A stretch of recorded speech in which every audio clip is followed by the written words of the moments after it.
Broke ass nigga, what you do today? Broke ass nigga, what you do today? The young OG, bitch, I talk more shit than DAWGFACE. The most dangerous voice in Detroit is running all over the YouTube streets. That's what they said. Because you never know who or what's going to get it next. Because DAWGFACE TV is in the area. 5, 4, 3, 2, 1. Let's go.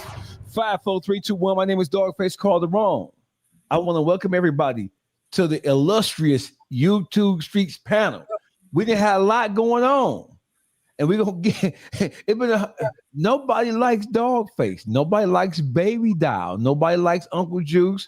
And certainly nobody likes Boogie. And I dare I say that nobody likes Madam Queen hailing from the great city of Yonkers. I don't like her. So I know everybody loves Henny. I know that the regular rank and file YouTubers. I like you, Henny. I love you. I love you. I love Baby Doll. Well, hey, listen. Hey, listen. Don't start that shit. Hey, listen. Welcome to the YouTube Streets.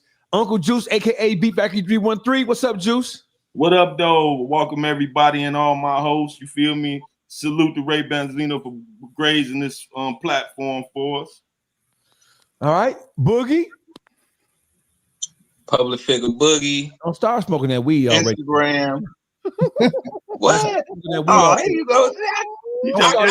I can't even do me. I didn't put it down for a minute. I'm just saying, though, man. Don't start that shit already, bro. Wait till we get to 5 minutes in.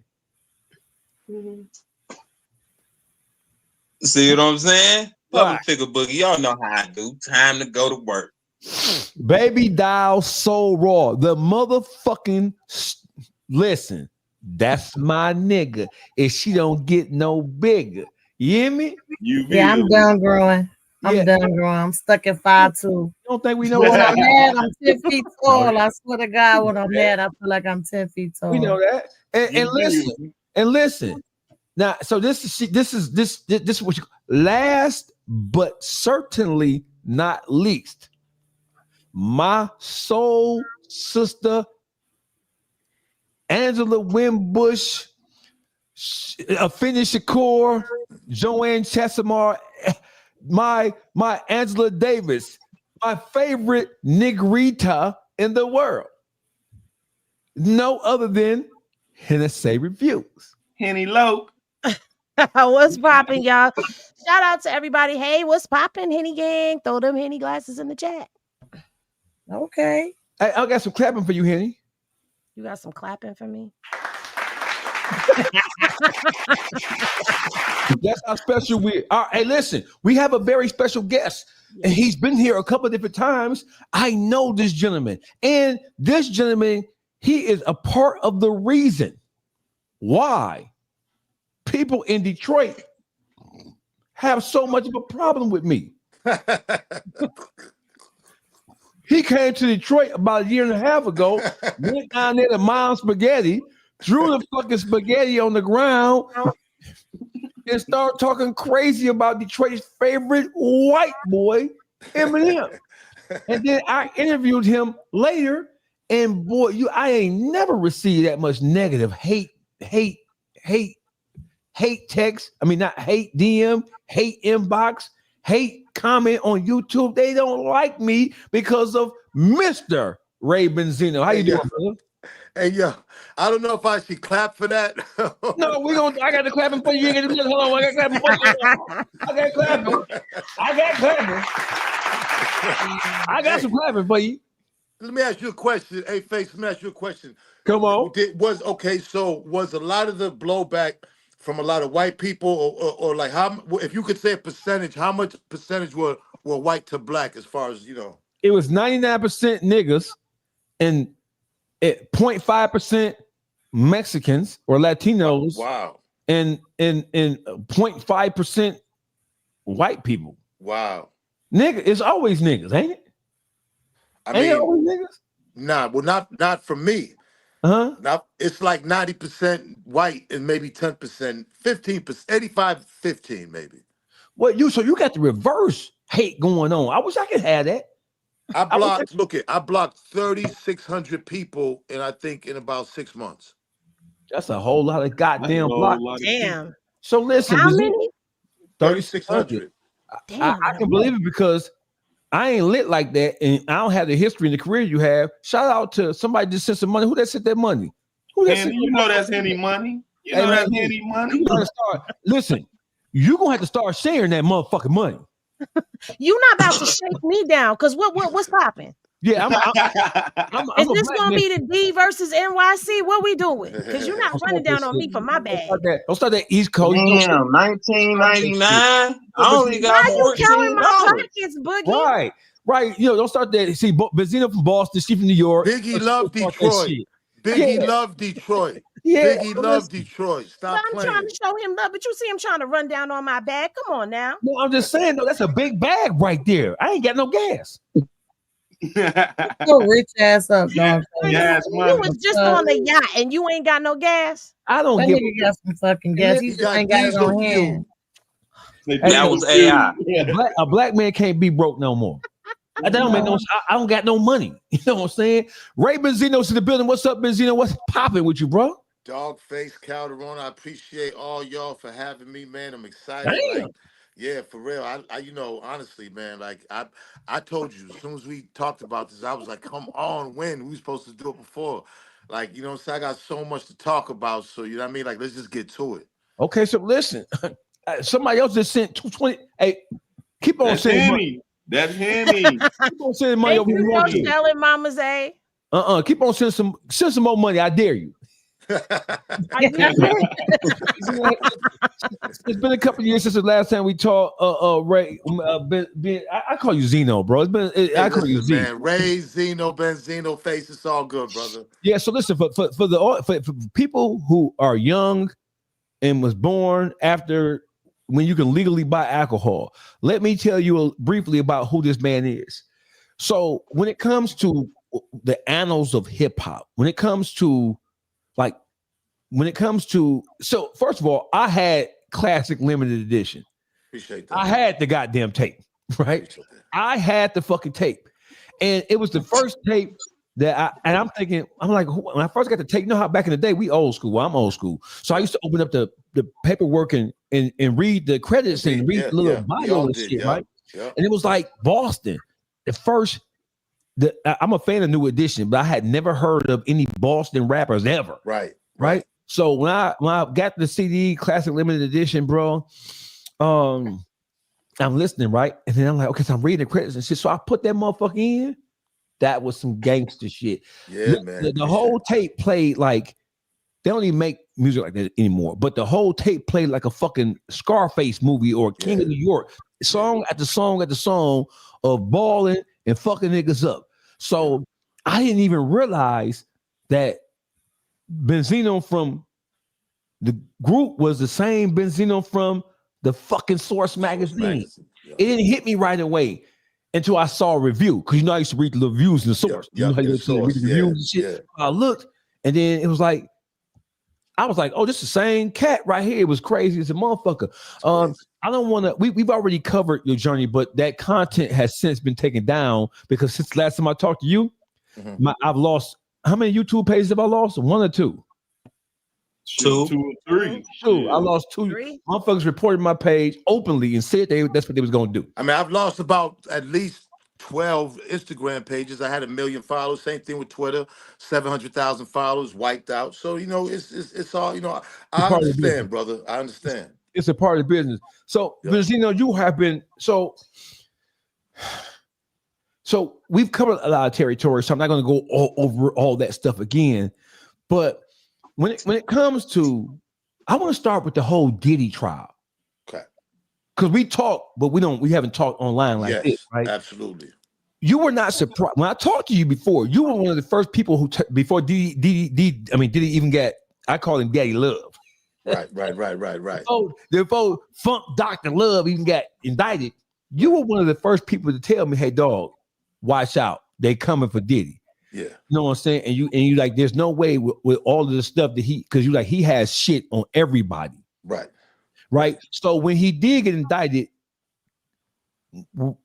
what was your thought process? With me, you know what I'm saying, because of from what I've heard about with the tapes and everything, I just go with like experience from what I went through as far as with the feds and the law, and then just common sense. You know, Diddy, you know, taping people and being the party man, usually it's just not about the industry. That being the party man, Diddy was the party man for a lot of people. We talking politicians, we talking major guys, you know what I'm saying? And, you know, it was going to be too much for them, you know. That's why, you know, I really wasn't worried about him, you know, getting all these charges, because honestly, you know, too many people would have went down. You know, too many people would have, too many important people that, you know, I mean, this is like a club. You got to understand, like the high is up, you know, they don't want that to happen. So I feel like when you look at the history of America and black men, it's not about money, it's about influence. You know, a lot of men, black men, have had money and they didn't get targeted. But once you start getting influence, see, that's the difference. Because, you know, and I've said this before, you know, white people are the ones that run this country, and they live for history. You know, black people live for the moment. And, you know, I really believe that everything they do is about history, because history is what keeps the control. And, you know, everything's perception. You can't, you know, because when we're long gone, history is going to be intact, and they got to make sure that whoever had influence, there's going to be a scar by their name. And when you look at it, all our top guys are falling by the wayside. It was almost like, damn, you know, you could see, you know, and even now, you know, like when you look at, you know, God forbid something happens with Kanye, God forbid with Denzel, but there's a lot of guys that still have major influence that are in line. To me, you know, I was on that trajectory as far as money wise and influence, but then everything just kind of took a fall when I got indicted. When we, you know, so I never got to really get that high, but I got to a level where it was kind of easy to see what this is all about as far as being a black man with money and influence. So, you know, I kind of knew Diddy. I didn't think he was gonna get all these charges against him because he knows too much, you know. And I'm gonna tell you something. My whole thought process going into it is when it came down, I wasn't surprised, because normally once things start to snowball, right? When I looked at the raids, even before the raids of his property in LA and in Miami and I believe New York, I said this shit getting real sticky. But it was obvious that the raids, they were looking for the tapes, they were looking for evidence. It was obvious. Henny was in New York and she was there all but for a couple of days in person witnessing the actual trial. Wow. And so she was able to give us some perspective about just the inner, about all of the shit that was happening inside. There's a lot of information that still hasn't made it out of that trial yet. That if you wasn't there, you don't know about it, right? It's a lot of shit coming up. But when the charges came down, and I seen the charges, I believe it was 5 charges, right, Henny? Yes, when I seen the charges, you basically saying, fuck all the gay shit, fuck all that, right? You're basically saying that he sex trafficked motherfuckers because he flew people from well, that's a clause. Well, that was the clause that they look. You got to understand, and even with us, like, you know, Murder Inc. went through it. I went through it with the source. You know, we got indicted. You know, I took mine to trial and beat it. Murder Inc. took theirs trial and beat it. I'm surprised Diddy didn't get caught up in taxes. You got to kind of give Diddy his props that he kept his books together, because the way the feds work is that if they can't get you criminally, there's the criminal side and there's the tax side. The Al Capone side. They didn't get Al Capone, no criminal shit. They got him on. So you know, you got to give Diddy his props because that never came up. And even so, you know, when you look at everything, you know, they have little clauses that they can use. The RICO was made for the mob. They made that because they knew that loose lips sink ships, man. That's the oldest saying in the book, right? They knew that they know that in any organization you have a higher up and you have the bottom guys. It's a totem pole. And every guy in the middle. The bottom guys are the guys who ain't getting nothing. They know when you indict them as a group, that the guys who are at the bottom everyone's looking at the same time, but the guys at the bottom never had nothing. So it's going to be easy to crack them. And history shows that that works. So that's why when they grab a whole bunch of people, some people have, bullshit charges, but they know if they're a part of the RICO, then they could break them first because the guy at the bottom of the totem pole is like, wait a minute, I wasn't even getting no money, I wasn't doing nothing. Why the fuck do I got to get 15, 20 years? So you damn right they're gonna tell, and then it goes up the ladder. So it's a tactic that the feds have used, and we're gonna talk more about as far as into the Young Thug thing, but. In this Diddy situation, nobody else got indicted by him. Like Right. he was the lone RICO. You know what I'm saying? And that's Well, what see, we ain't never seen nobody get a RICO by themselves. Who gets It was crazy.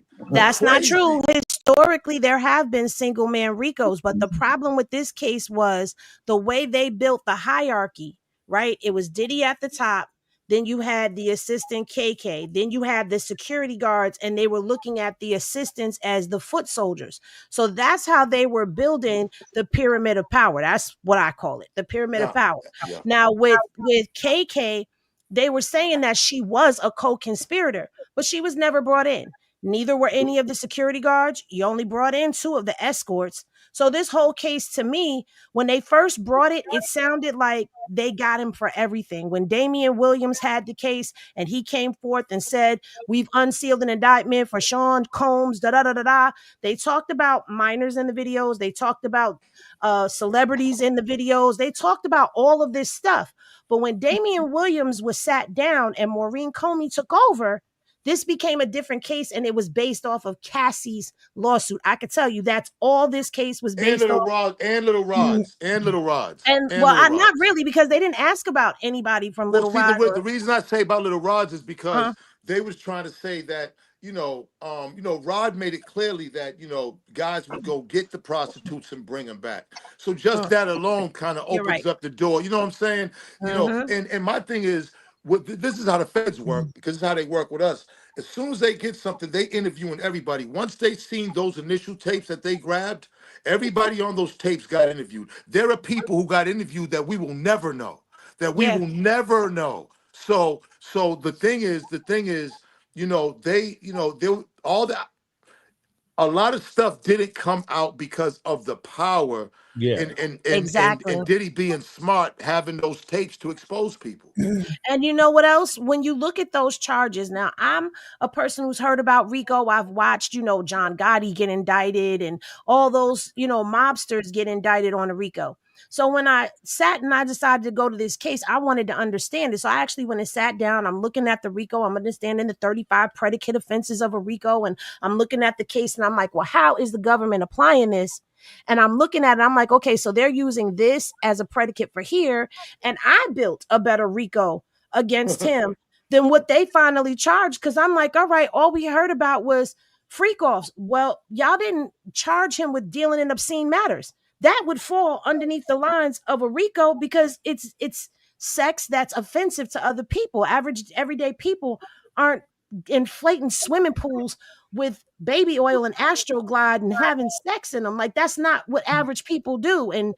But that's not what they did. And when you mentioned about his books, the crazy part about it is they actually showed us how his business was paying for the credit card that was paying for all of this stuff. The business was tied. So when you say the taxes weren't in there, I'm like, you're hitting it on the head. Because I'm like, why wasn't any of that brought in? Because that shows corruption in a legitimate business. It was too many people that would have went down, and they had to do it a different way at that point, because it's too many people that was Diddy that had on tape that I'm sure that he said, and Diddy's smart, I'm sure, because if I was in that thing, I'm saying, listen, if y'all kill me, then all the tapes are going to get released. I got somebody who's going to release all the tapes. Y'all ain't going to know who it is. So kill me if you want to. All the tapes will get released. This way here, he's protected. Because at the end of the day, listen, man, them politicians, they all want to party. The politicians' brothers, the politicians' cousins, they all want to party, man. Them white folks was partying more than black folks with Diddy. So, you know what I'm saying? All that was going to come out. So they had to kind of maneuver this in a way. And the thing is, with a RICO, you can get all the money. Now you could take all his businesses. See, they can't do that now. You know, they can't in a RICO, you could take all the money from all the businesses. They can't do it now because the RICO charge didn't stick. But they tried. They tried. And like I said, all a RICO is the opportunity to bring in multiple people, knowing that the low people on the totem pole are gonna rat their fucking ass off. That's it. I got a question for you. Go ahead. What made you think what you think made them go at him in the first place, Ray? I mean, come on, because he's a billionaire. He's a billionaire black man that flaunts black culture and streetness, and they don't want that in America. You can't do that. But I'm saying he was doing these parties and doing all that for so many years. What you think made them come at the time they came? What actually transpired behind? Well, I mean, it's just like the Epstein files. Things start getting leaked.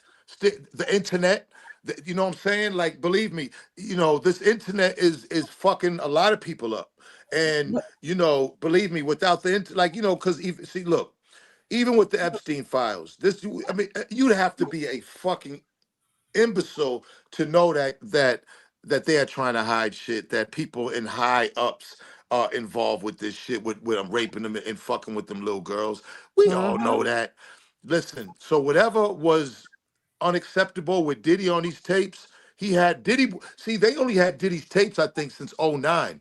Diddy been doing this shit since like 95. Diddy been taping motherfuckers since in the 90s. So he had shit in the vaults ready to go. You know what I'm saying? You know what?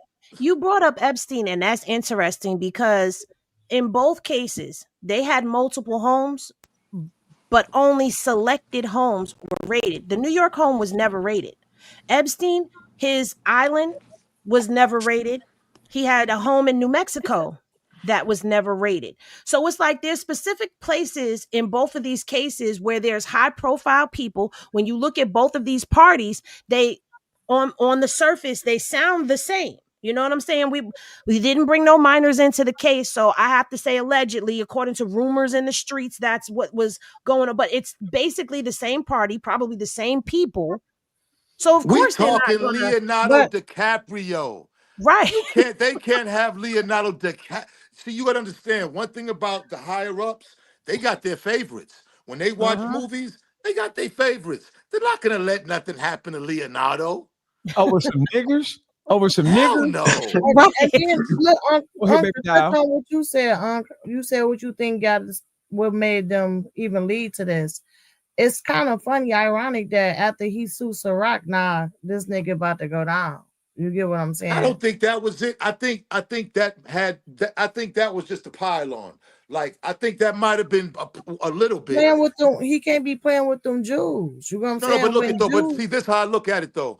DeLagio and those companies is just one company. It's not. You know, one thing about these companies, they all don't fuck with each other. You know what I'm saying? It's not. You know, just one situation. You know, I just think that it was just time. It was just time. It was just his time, just like everybody else. When you look at the history, Mike Tyson, Mike Jackson, I mean, we can go on and on and on. Bill Cosby. Like, come on, like, you know what I'm saying? Now, again, you look at the ones who's kind of been clean. You look at the Denzels, you look at the Jay-Z's, you look at the Kanye, they ain't, you know, but the way I look at history, then I wouldn't be surprised if the future, their time's coming too. Whoever seems like they make it to the way, even Will Smith, look what happened to Will.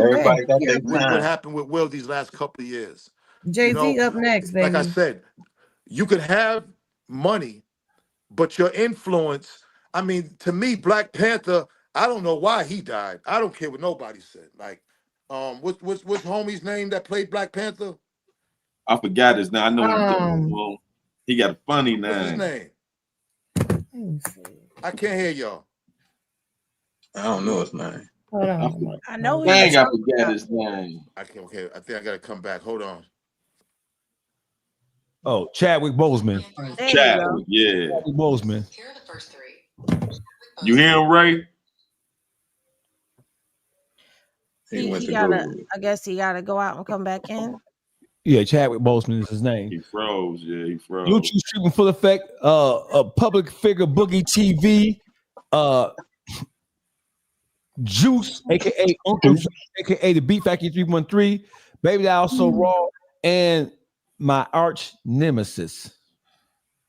Oh, nigga, you almost forgot Uncle Juice's name. You forget names. Yeah, because he was trying to hurry up and get to me so he could say my arch nemesis. Boogie, lately you've been a shit starter, Boogie. I was rushing to the insult, and I had to.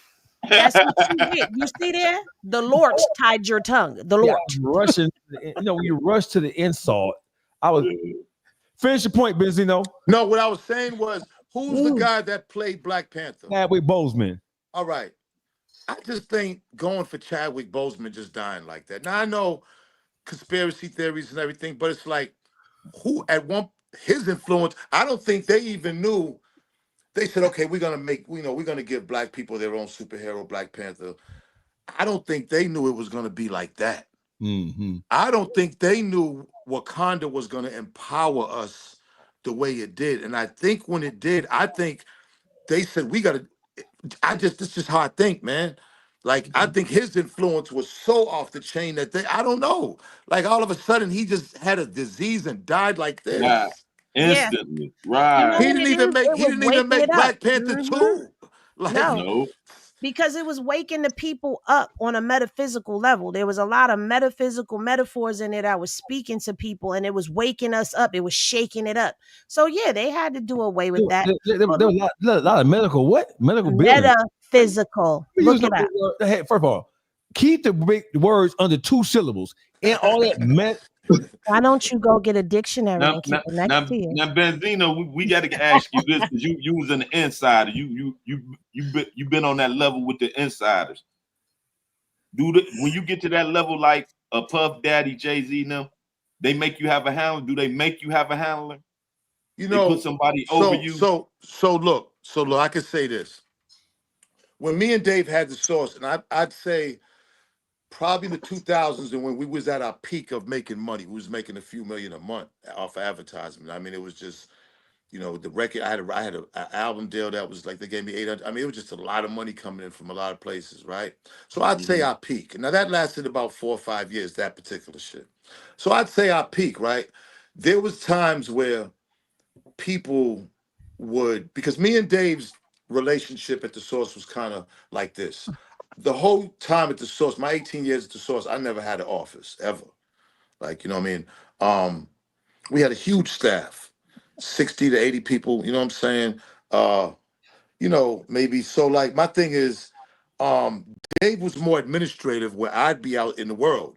I'm out all around the country, you know what I'm saying? Like, with just putting the face of the source in the streets, the face of hip hop. So I just didn't, he would have meetings with certain people and I wouldn't, like the Leo Cohens of the world and Russell Simmons and all these big guys, I knew them and they knew me, but Dave would meet with him. And I never forget that, he was going to this one meeting and I was like, yeah, I don't want to go. You know what I'm saying? I used to travel with a bunch of guys and we was in New York. And so Dave went to the meeting. We probably went somewhere, ate or went to the crib. We had a crib in Jersey. So I just know that he would go to certain meetings with people. Like people would try, I think. And, Dave would kind of come back and just inform me about the meetings and shit. And I just, you know what I'm saying? Like I would just brush it off. Like I was in my wild state back then. So I wasn't necessarily paying attention to that shit. If a nigga was gonna press up, I had a big crew that we wasn't gonna allow it. And if it was gonna be some war shit, then we done had situations where we had to go to war. So, anytime you making money, you know what I'm saying, you gotta make sure you gotta have a crew. And we had that. But it seemed like me and Dave was like the villains the whole time. Because they really didn't want me around Dave. People didn't understand our relationship. They thought I was extorting Dave. When I got indicted, I was looking at a RICO. It was extortion, money laundering, 2 bodies in Boston. It was crazy. That shit went on for 2 years, and then I got indicted. What I did get indicted for was tax evasion. Now, me and Dave went through a lot at the source, you know what I'm saying? But it's like, I know I know, you know, Bob Johnson, before we lost everything, Bob Johnson had offered us 55 million. Now, Bob Johnson had sold BET at that time for like 3 billion. At that time, that was like the richest accusation. He was one of the richest black men. You know, his wife got a big portion of that or whatever. But he flew me and Dave to DC and offered us 55 million. At the time, we had owed 30 million to the bank. So we turned it down because our thing was if we can get the value up to 80 million, 75, 80, then we could take it public. And then we'd never have to look back. And, you know, it was probably valued at 65. You know, we probably had one more year of going hard, but, you know, the Eminem beef and, you know, you know, they took out a huge loan Dave took out a huge loan to try to do source.com. It was too early and it crashed. And, you know, I mean, we went through a lot, you know, we made some mistakes, but as far as like that type of, I don't think we ever made it there. And even if we made it to that, I think they looked at me as so street, like I was really, really street. Like in New York, there still was a protocol. And I don't think the whole time, even I was with the source, maybe towards the end, I had my business hat on. But at the beginning, I just don't think that they was accepting me in the industry. I think it was always like people didn't know who Benzino was, and it was always misconceptions about me. But I don't think people really accepted me as an industry guy or somebody in the industry who's successful. Like, you know, there was all people was thinking all kinds. Then after the Eminem beef, then that was it. You know, it was like, it's crazy. Okay, I got you. So listen, Young Thug came, he didn't beat it. I'm going to say he beat the indictment. A plea deal. He didn't beat that. I'm going to say he beat it. No, he took one of the most illest probationary man. Yeah, I'm going to say he beat it because anytime you're at the top of an indictment like that, when everybody's pointing their fingers at you saying that you are the lead orchestrator of whatever calamity is happening underneath you, to get probation after spending a year and a half locked up for the shit that he was being charged with, that's like beating that motherfucker. He would have beat it. If he would have took it to trial, he would have beat it. I guarantee you. Yeah, so I'm saying he beat it, even though we know that he didn't. I'm saying he beat it because anytime you can come off of that with some no prison time. No, he's very fortunate. That's beating that motherfucker. My thing, so listen. So you spoke of conspiracy and being a conspiracy theorist of sorts. Right. He all but beat it. He's released back into the world. His only listen, he's more upset about not being able to come back to Atlanta than he is about being on 45,000 years of probation. Right. I think he's more upset about the Atlanta restriction than anything else. Right. Because that's his playground. Miami's, LA, those are not his playgrounds. Right. So they couldn't get him that way. We did some research. Uncle Juice tapped it in. I made a phone call. We tapped it in too. So people are saying, well, how did these calls get released into the public? We've discovered that in the state of Georgia, a prisoner's jail phone calls are a matter of public record after the trial is complete. Yeah. And you can file a petition to get a person's jail call logs. Anybody could get them. Right. Yeah. Just have your cash app ready. Yeah, so my thing is, so that really kind of like took the sting out of the government conspiring to out him or to embarrass him. Well, I don't know. See, look at. I'm gonna be honest. When you look at Atlanta and Fannie Willis and everything, like Fannie a gangster. That's what I was getting ready to say. Yeah. Like it seemed like the way they play like how niggas out here is playing. Yeah. So, right. So I think it was the government that leaked it. Mm-hmm. I think because, you know, believe it or not, the government, the feds, everybody has a communications department that just deals with social media, right? And, they do. And they have a staff of a few people of nerds that deal with just social media. Like, you know, when you down here in Atlanta, I mean, the fucking mayor is at every hip hop concert. Like, it really is some crazy shit down here. It's like, you know, so Fannie and them in the prosecution, listen, one of the lawyers is having a baby by you know that by one of the YSL members. I mean, this thing is a 6 degrees of separation down here as far as the streets and politics and right. You know, so it's one and the same. Yeah, right, exactly. So I don't. I'm almost certain. I'm almost certain that the government is leaking these. Yeah. So let me say this about that, and I'm gonna let everybody else chime in. So when I discovered, we did research last night. I made a phone call, and I said, matter of public record, something I never knew in Georgia. It's a one-off, right? So then I said, I told you that though. Stop bragging about giving us information, Henny. But you wanted to tell me it wasn't true. But go ahead, continue. How are you going to how are you going to insult me with the sexy voice? I didn't. I told you. It wasn't. So listen. So what Benzino just chimed in, he said, and yes, he did say it before. So it's not a stretch to say, hey, listen, we couldn't get this son of a bitch like we wanted to get him, but we can destroy his public image. And to that point, who better? So listen. Who would have ever thought to do something like that? And right, who understood the value of what his phone calls were, other than or better than the actual government, the police, the prosecutor, the DA? They understood that there was some damaging information in those phone logs. They understood that.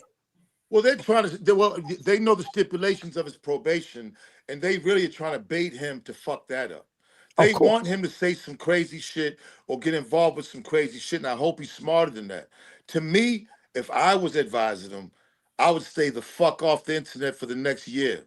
Why didn't he? Why panel? Why didn't he? Listen, he came home, and a major point of emphasis for him was to let the he wanted to destroy Gunner. That Gunner is a rat. Here, listen, sometimes we can be so preoccupied with trying to destroy somebody. J.O. You destroy yourself. It's funny that you say that because I told you destroy yourself. Like when you speak out for some bullshit to ruin somebody, it's gonna backfire. It always backfire.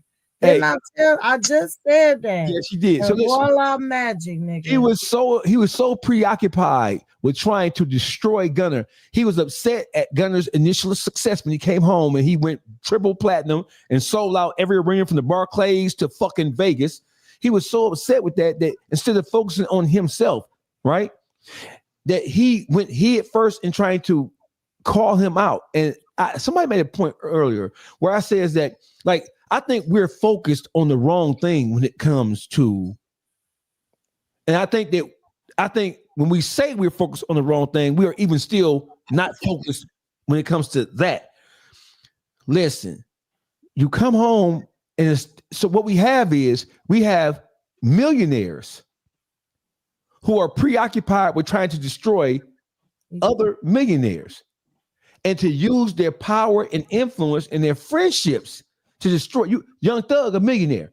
Gunner, a millionaire. You had one millionaire who was so instead of focusing on what made him a millionaire, he didn't focus on music. He didn't focus on no facet of entertainment. He was focused on trying to discredit this guy. Hey, just in case you ain't figured it out, Thug, the world don't give a fuck about ratting for real. It's only us niggas in the ghetto who give a fuck about. I'm glad you brought that up. And you know, because I always try to wear, like, you know, put myself in the foot in somebody else's shoes theory. And I get it. Like, you know, Thug, when it first happened, you know, Gunner was one of the first ones that they grabbed, right?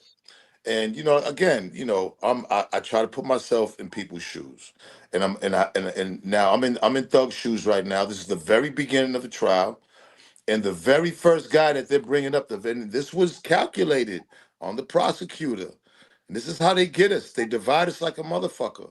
They knew to get Gunner. Gunner everything was cool with Thug and Gunner when they went in.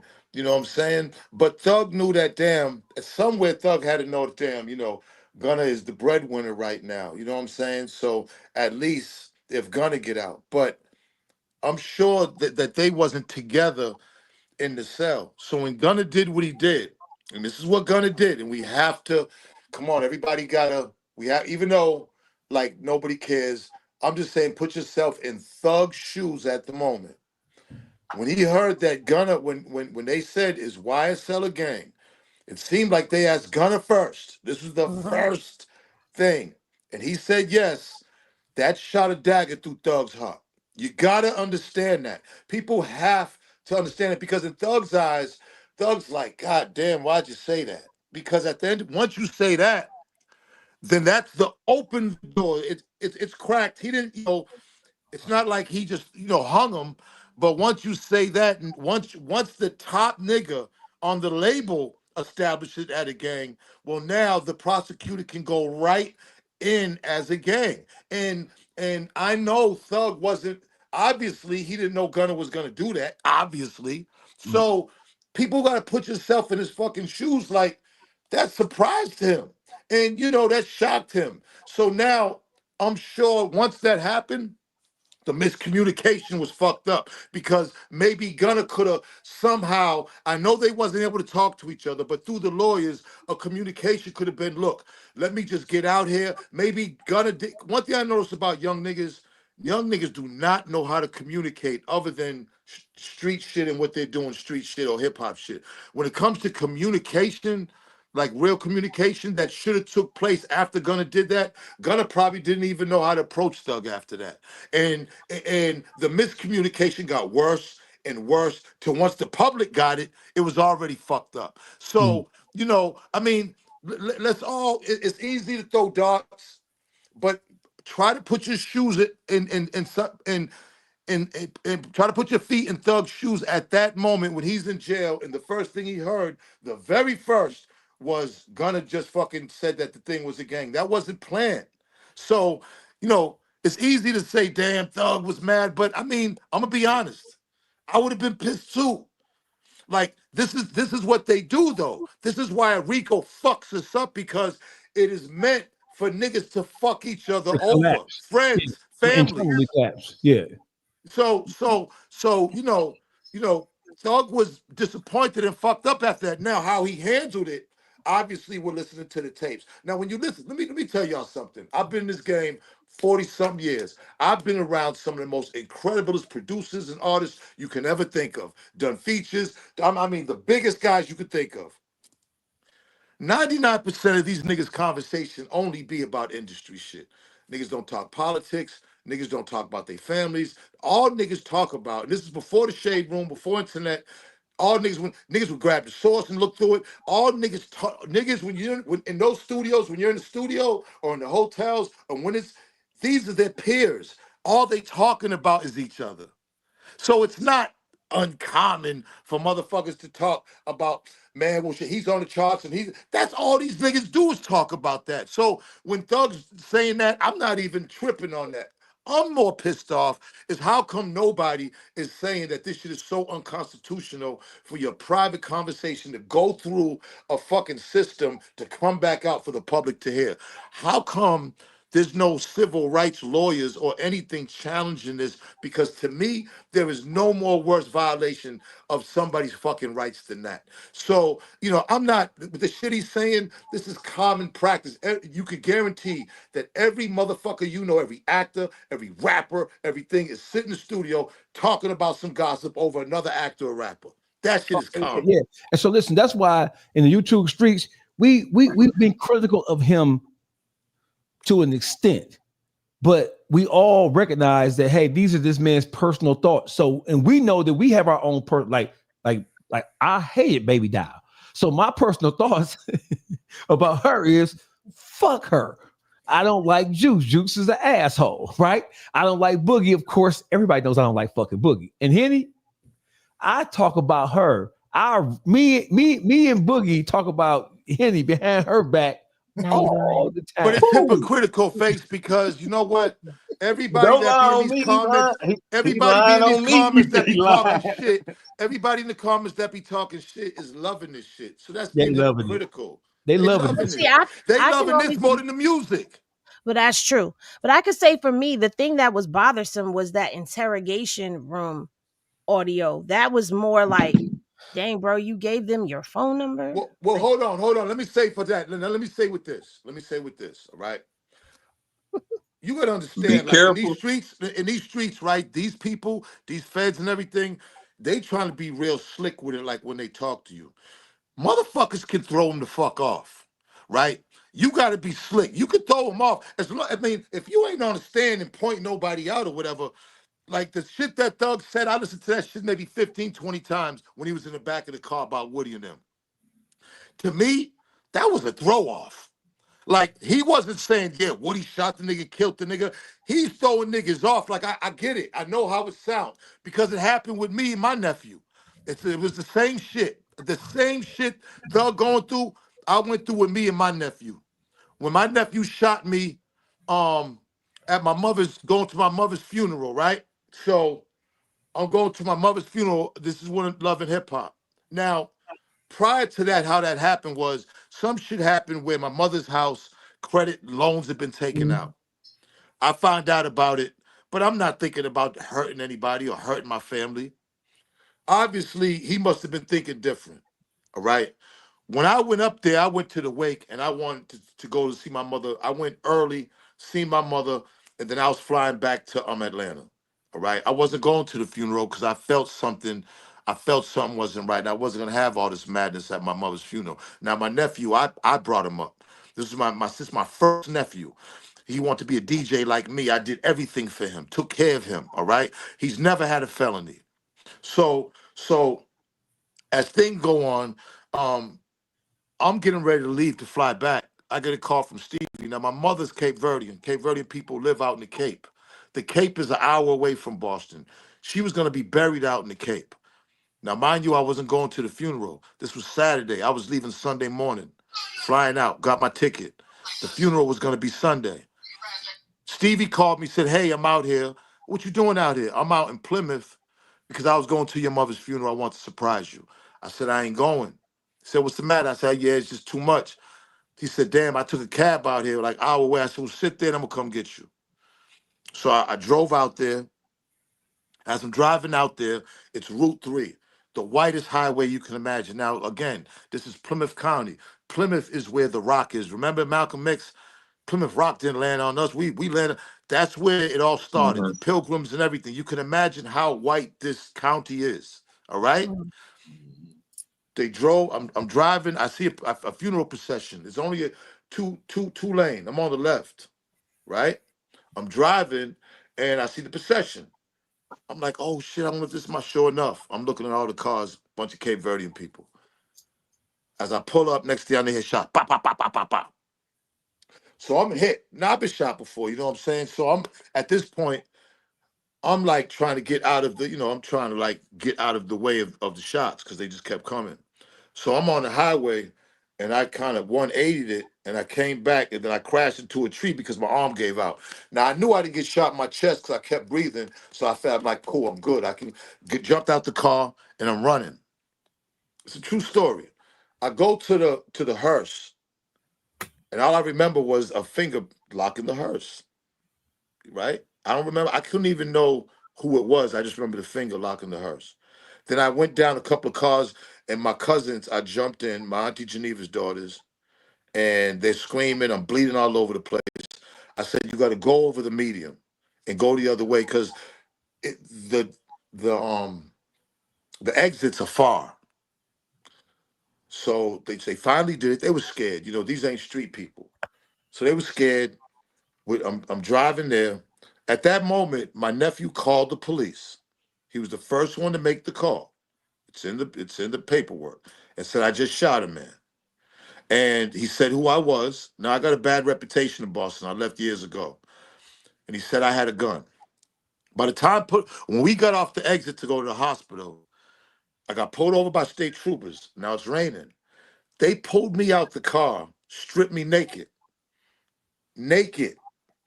and said, where's the gun? And at that point, I lost about 3 pints of blood. I just remember now, they said, where's the gun? It was like, yeah, he said that, the guy said that, he said, I don't know if he said my nephew, I don't know what he said, but I do remember he said you had a gun. I said, no, he shot me. I said, I'm the one who shot. You know what I'm saying? So we got into the ambulance, went to the hospital.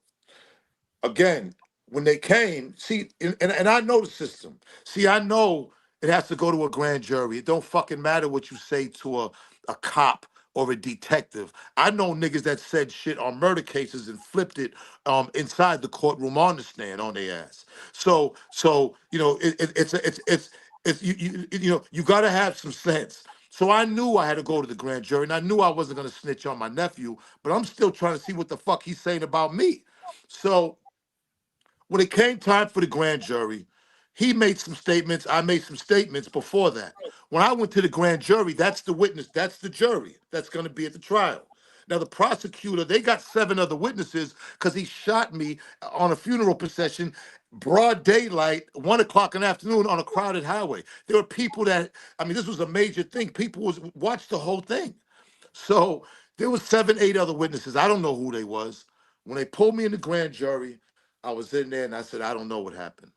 And that's again in the paperwork. I said, I don't know who shot me. And then they're pissed off at me. They're like, wait a minute, because again, they want the victory. The prosecutors is like, this is easy. We're gonna get attempted murder. Below the belt, you get shot below the belt in Massachusetts, attempted a shot with a deadly weapon. Above the belt, attempted murder. You do at least 15 to 20 in Massachusetts. Plymouth County, forget about it. So now, after that, I thought it was done. I went, I didn't say nothing, boom, it's done. Now they going to trial. They said I had to come to court. I said, I'm not coming into court. I already invoked my fifth, and I said I didn't know who shot me. They said, if you don't come, you're going to get 6 months contempt of court. I said, all right. So I grabbed my father, grabbed my guy. We went up there. He's sitting right there in front of me with his lawyer, with this fat bitch, Rosemary. And they said, do you see anybody in court? No, I don't. It took 5 minutes, and then I got the fuck out of there. All right. And he walked on that case. He didn't get 15, 20 years. They gave him 18 months because he got charged with shooting on a crowded dwelling, on a public dwelling, where there was 7, 8 other witnesses said that he was shooting because he could have hit anybody on the highway. But as far as attempted murder or the charge from me, not at all. So when people try to use that Zeno snitch, I wouldn't give a fuck what they said. I saved my nephew. That was a family situation. It got out of control. But in that situation, I said things to the detectives as he said things. But none of that counts. It's in front of the grand jury and it's in front of the thing. And I don't know if Thug knew that or not, but at the end of the day, that didn't fuck up anything. When Woody got on the stand for Thug, Woody shook the motherfuckers up so much, Thug would have walked. You know what I'm saying? They was playing with them people. And that's how you got to do it. Now, when you want to stand and you pointing, him. When you in the grand jury, yes, he shot me. That's snitching. So, you know, and I'm not trying to stick up for Thug. I'm just saying we get you. Like having see people. So you have people who've never been in who've never been on the who've never been set across from a judge and a jury with their life on the line, who are trying to define what snitching is and what snitching ain't. You can never talk to the police. Hey, sometimes you can be in trouble or thought to be in trouble, and the kind of conversation that you have can throw law enforcement off. It's not just about if you say anything, that means you're throwing somebody under the bus. That is so not true and such not an accurate statement, right? And then the people who are saying this kind of shit, like the whack 100s of the world, whack 100 gonna tell them. But they doing that for content. See, these niggas, see this type of content. This is the biggest type of snitching that you could ever do. When niggas sit back and talk about cases all day, there's no more bigger snitching than that to me. Because you don't think the feds is looking at all this shit? There's so many motherfucking internet detectives. And my thing is this, right? This is my thing about the whole snitching thing with all these niggas who want to expose snitches. Let's say somebody did snitch. Alpo was running around New York. Niggas wasn't fucking with Al. Sammy the Bull Gravano still living his life. You know what I'm saying? Whitey Bulger, the biggest fucking rat, was on a fucking run for 35. Listen, all these niggas that be talking about the snitching, they ain't gonna do nothing to him. So my thing is, what is the end game of exposing a snitch? Because like you said, women don't give a fuck. Chicks don't care. So it's not gonna fuck up their pussy. It didn't fuck up 6ix9ine's money. And I'm not, see, I come from that code. But back then, snitches would get killed. Back in the mob days, if you snitch, you got killed. Nowadays, snitches is all part of the game. Now there's so many snitches go and make records now. They make albums. They got a network. They got a network of C1 informants the feds that there is more snitches now that I'm sure than there is criminals at this point right now. The crazy thing is you making a valid point, because earlier I was live on my Instagram and I was talking about how, on TikTok, the youngins are out here. They're like, well, if we letting Thug slide, bring 6ix9ine back. So I'm looking at his numbers. I came to YouTube. I'm looking at his numbers and I'm like, 1.9 billion, 100 and something million, like the views on his stuff. I'm like, nah, he never went nowhere. Like, even though that's the illusion, who paid this on Jenny? 6ix9ine page, his music still popping. I'm like, now when I was coming up, because I'm a 78 baby, I'm a 70s baby. Damn. I know you lying. You ain't saying damn. Why you do that, dog? You couldn't resist. Nothing matter with that. That's the I shit. wear it very well, thank you. We all 70 babies, Hey, look, I'm an 80s baby. I'm an 80s baby. Well, you right there with us, because what you 81, 82? Yeah. 86, almost. Okay. 86. Okay. Still, you within that 10-year gap. You right on over here with me. Come on, have a seat. Come on over, have a seat. But hey, look, I'm happy. I'll be 40 next year. I'm proud. You hear Y'all see the baby ain't saying nothing over there. Yeah, it's okay, Boogie. You ain't gotta say nothing. Well, look, when it I comes, got you. But back in the day, we didn't let that Here y'all go. Go ahead. Not even as an artist. You couldn't come back as an artist back in the day, especially if you was out here. Imagine MOP going out here and talking to police and all this other stuff. They didn't never can. You couldn't talk this talk. You're right. And come back. Right. Now they can. And I feel like the younger generation, we were talking about this earlier. I feel like the more we got into the technology, the less value, code, moral, ethic, empathy, compassion, community, all of that left. And now it's just every man for themselves, and whatever we deem is cool to do today, it's still going to be cool tomorrow. Off this phone. To be honest, it's all about who's teaching the kids. If you look out here, look how many niggas out here telling and then making excuses on or trying to make their own code on what's telling and what's not telling. Trying to justify.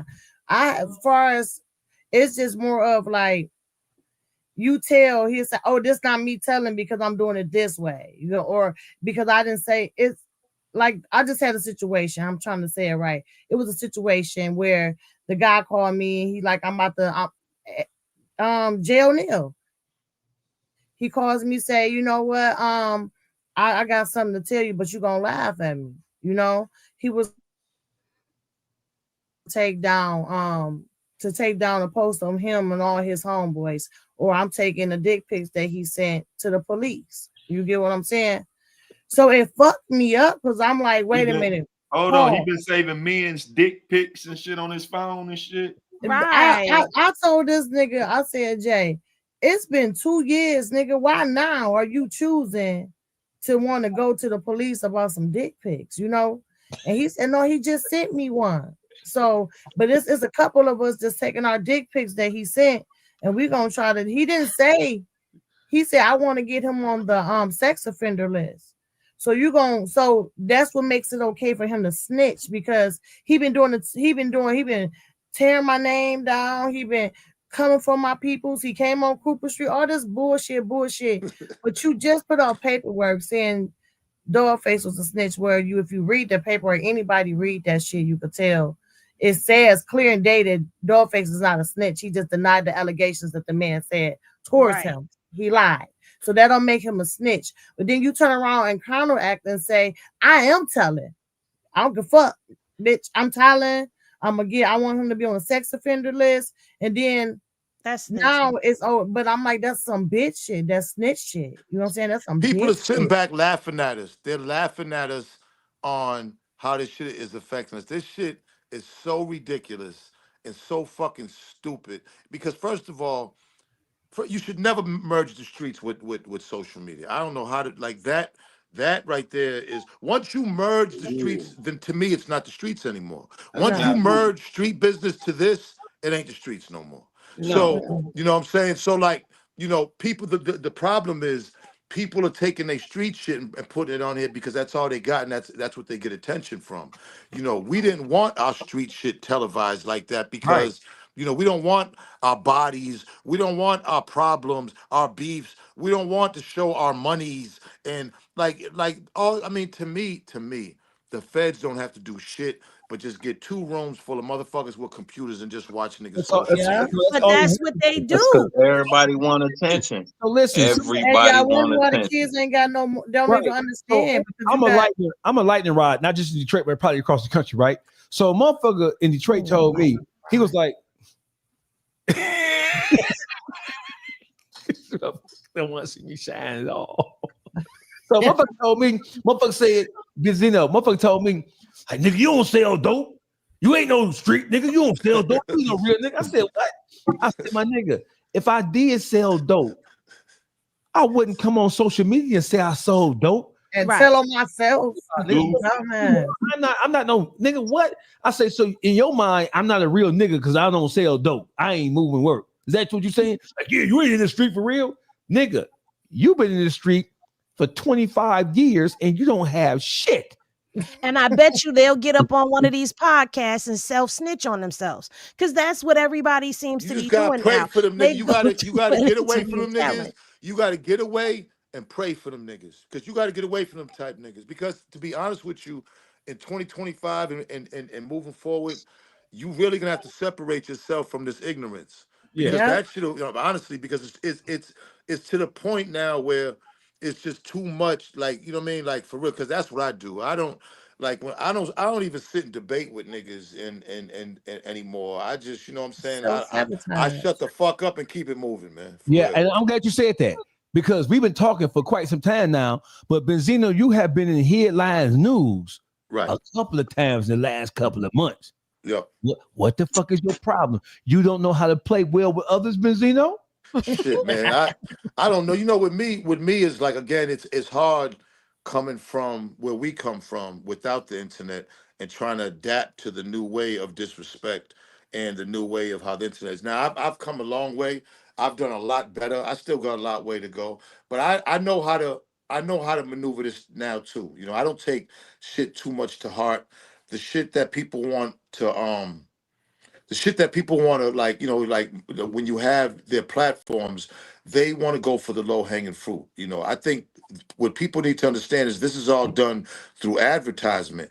And I think when people want to go for the low hanging fruit type content, I don't think they understand their full potential of what they could get if they started doing meaningful content. You know what I'm saying? So motherfuckers will sit on here and just talk a bunch of bullshit, street shit and dumb shit and ignorant shit all day. And yeah, you get a few dollars from it, but imagine what you could get if you was to just put some real thought into, you know what I'm saying? And it's just, and honestly, a lot of the shit that's on here on the internet, I don't pay attention to it. It's all fake anyway. I just don't. But see, that's kind of a good point because that's the space where I'm in right now because I found myself getting caught up in some of this and I'm like, I don't even want to do this. Like, this is stupid. This is dumb. I don't do this. I'll read court documents and stuff like that, but I want to do something else that leaves a mark that's impactful. Like, I don't want to be out here just talking about, because honestly, I was in that sector of whack and all of that. And I'm like, I don't want to do that because I started feeling like, well, just by exposing him lying is like me third party snitching because I'm still running a narrative that he's running. What does anybody get? My thing is, Mama, you wasn't getting look, anything Henny, from it. What do you get? Like, my thing is, what is the reward from that? Like, I'm thinking, like this type of content, what is the end results of the reward? Like, what is, or if not even the reward, what is the, I guess the game. Yeah, like the game. Thank you. And at that point, for me, it was because I saw him as a piranha. Like, you're out here pushing narratives and creating a culture that's influencing people. So I was trying to be like, nah, what he's doing is lying to y'all and he'll give you a little bit of truth and blow it. So that's what I was doing. Like, don't go down. But I found myself being sucked into that slowly but surely, the more that I kept going. And I was like, hold on, that's not even what my channel was about. I get these celebrity court docs. I go and read and figure out what this means and all. And I come break them court docs down for the people. I interview interview people. That's the type of content that I do. I don't want to get caught up in that. So I'm kind of like restructuring and rebranding myself and kind of trying to push that out of my algorithm so that I could start fresh. Cause yeah, to me, I was like, this is childish to me. I'm a grown ass woman. Wait, come on. I got kids. I got grandkids now. So it's like what? Okay, again, and I go back to DAWGFACE point. Motherfuckers don't really care. Like, okay, entertainment really is, women when it comes to guys, and I guess women too. Women are the biggest fans of entertainment. I know there's a lot of guys too, so I just don't want to kind of generalize. But I'm just saying, women do not give a fuck about this. Of course it's good for the blogs and everything and for people to comment, listening to the conversations and shit like that. But on the most part, nobody gave a fuck if Gunna gave a fuck what Gunna did, because people seen how Gunna came out, got in the gym, stayed positive, stayed quiet. People get a kick out of that. People are turned on from that. They want to see people go, because we're all fucked up. We're all broken. People want to see people fix themselves. Because people some want to be motivational shit. Some motivational shit. Hurt people. Hey, Benzino. Hey, but that sounds slick, Benzino. But you ain't no stranger to lighting the fire up on the motherfucker ass. I mean, you got to sometimes. You know what I mean? You got to. Because I'm not. Listen, when you get 60, there's no gray area with me, and it's like, man, I don't want to. I like to just say the facts. I don't want to get on and to be always having to defend myself for some stupid ass shit. I just want to I almost thought you was a grumpy old man, dog. I'm like, this nigga always mad. So what you got to tell Detroit now? You back in Detroit. You got to let Detroit know what was going on with you and Eminem, because they read that wrong. Some people still. Yeah, because they felt. They felt we let outsider. They felt Detroit let an outsider come in and disrespect another Detroiter. So let me say this: I become my first flight was with a ball was for my nuts full of dog food in '86. I flew with YBI. And I did that for almost 4 years back and forth from Detroit. YBI. So 86 was my first time in Detroit with Pep and them, with YBI, right? I was a young nigga, and Pep had a crew in Detroit and a crew in Boston. When you come to Boston, you could sell it 3 times more. So niggas would set up shop in Boston, Detroit, New York. When Pep came with a bunch of shout out to Pep and all the YBI niggas, he came and set up shop. And you know what I'm saying? This was years. And I started fucking with Detroit. Shit. Like I said, 86. And and to the point where, I know a lot of Detroit niggas who was killed in Boston, killed in Detroit. Boston niggas killed him. I mean, we got a whole story. Now, when the Eminem shit was going on, I never said none of that, because Pep and them, I didn't want to, if there was any open shit that could fuck niggas up. So I didn't say shit. Like, one thing about that thing with Eminem, it really was just about hip hop. Like, it really was. I said something on a mixtape, and then he came back with a mixtape. I just so happened to be with the Source magazine. It had nothing to do with Detroit, because as far as I'm concerned, I didn't look at him like he was from Detroit. See, I knew the real niggas in Detroit. I fucked with, rest in peace, Yacht, the Cheddar Boys, Juan. I fucked with all those dudes one way or the other. I put the Street Lords in the Source. I did that. Like, I was doing, you know what I'm saying? These are things that I didn't have to, felt like I had to say I did, because it was just I never was the one to be like, oh yeah, I fuck with YBI. Oh yeah, I never did that back then. I fuck with a lot of niggas.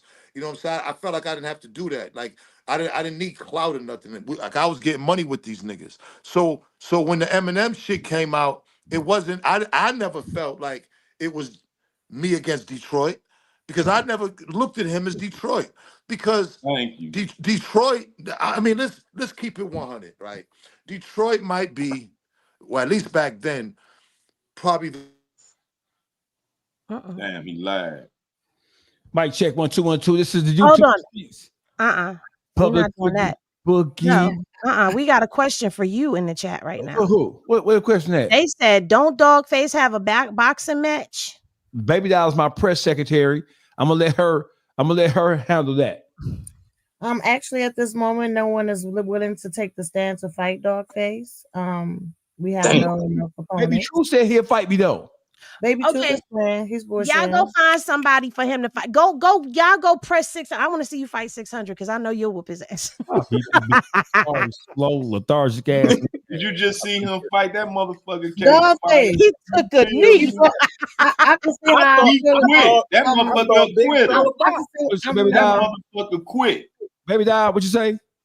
No, I was just waiting for Benzino to come back in and just ask him. So you telling me because you got money with Detroit niggas that was okay? I understand that he did that with Eminem as he say hip hop. Nah, nigga, that was a disrespect. That was so disrespect. I was one of them people that feel some motherfucking type of way, like you disrespect our city, and I feel like that he gonna feel the same way if it was the other way around. My man, the person that's back. Look, Benzino, I was just telling them. I was one of them people, you get what I'm saying, that feel some type of way, like you did just come to our city and disrespect us. You get what I'm saying? I understand your beef with Eminem, but sometimes it ain't what you do, it's how you do it. You get what I'm saying? You should have. My thing is, even though you don't feel like he's from Detroit, still his business in Detroit, and to let somebody just it's not even about Eminem. It was a respect thing. It was very distasteful and disrespectful, Benzino. Which you did. I hear you. No, listen, and like I could understand that, right? But what this is what killed me about it. It's like when I went to Mom's Spaghetti, because you gotta understand, me and Eminem, I mean, this is 20 years of this shit, 22 years of Eminem, 22 years of this shit. Like, and to be honest, Eminem came back at me. Like he made that, I guess he made the song, I forgot what it was, whatever, where he mentioned my daughter, right? So again, he could have been from Houston. He could have been from New York. He could have been from whoever. I'm going at who goes at me. I don't give a fuck what city he's from. I'm going at who goes at me.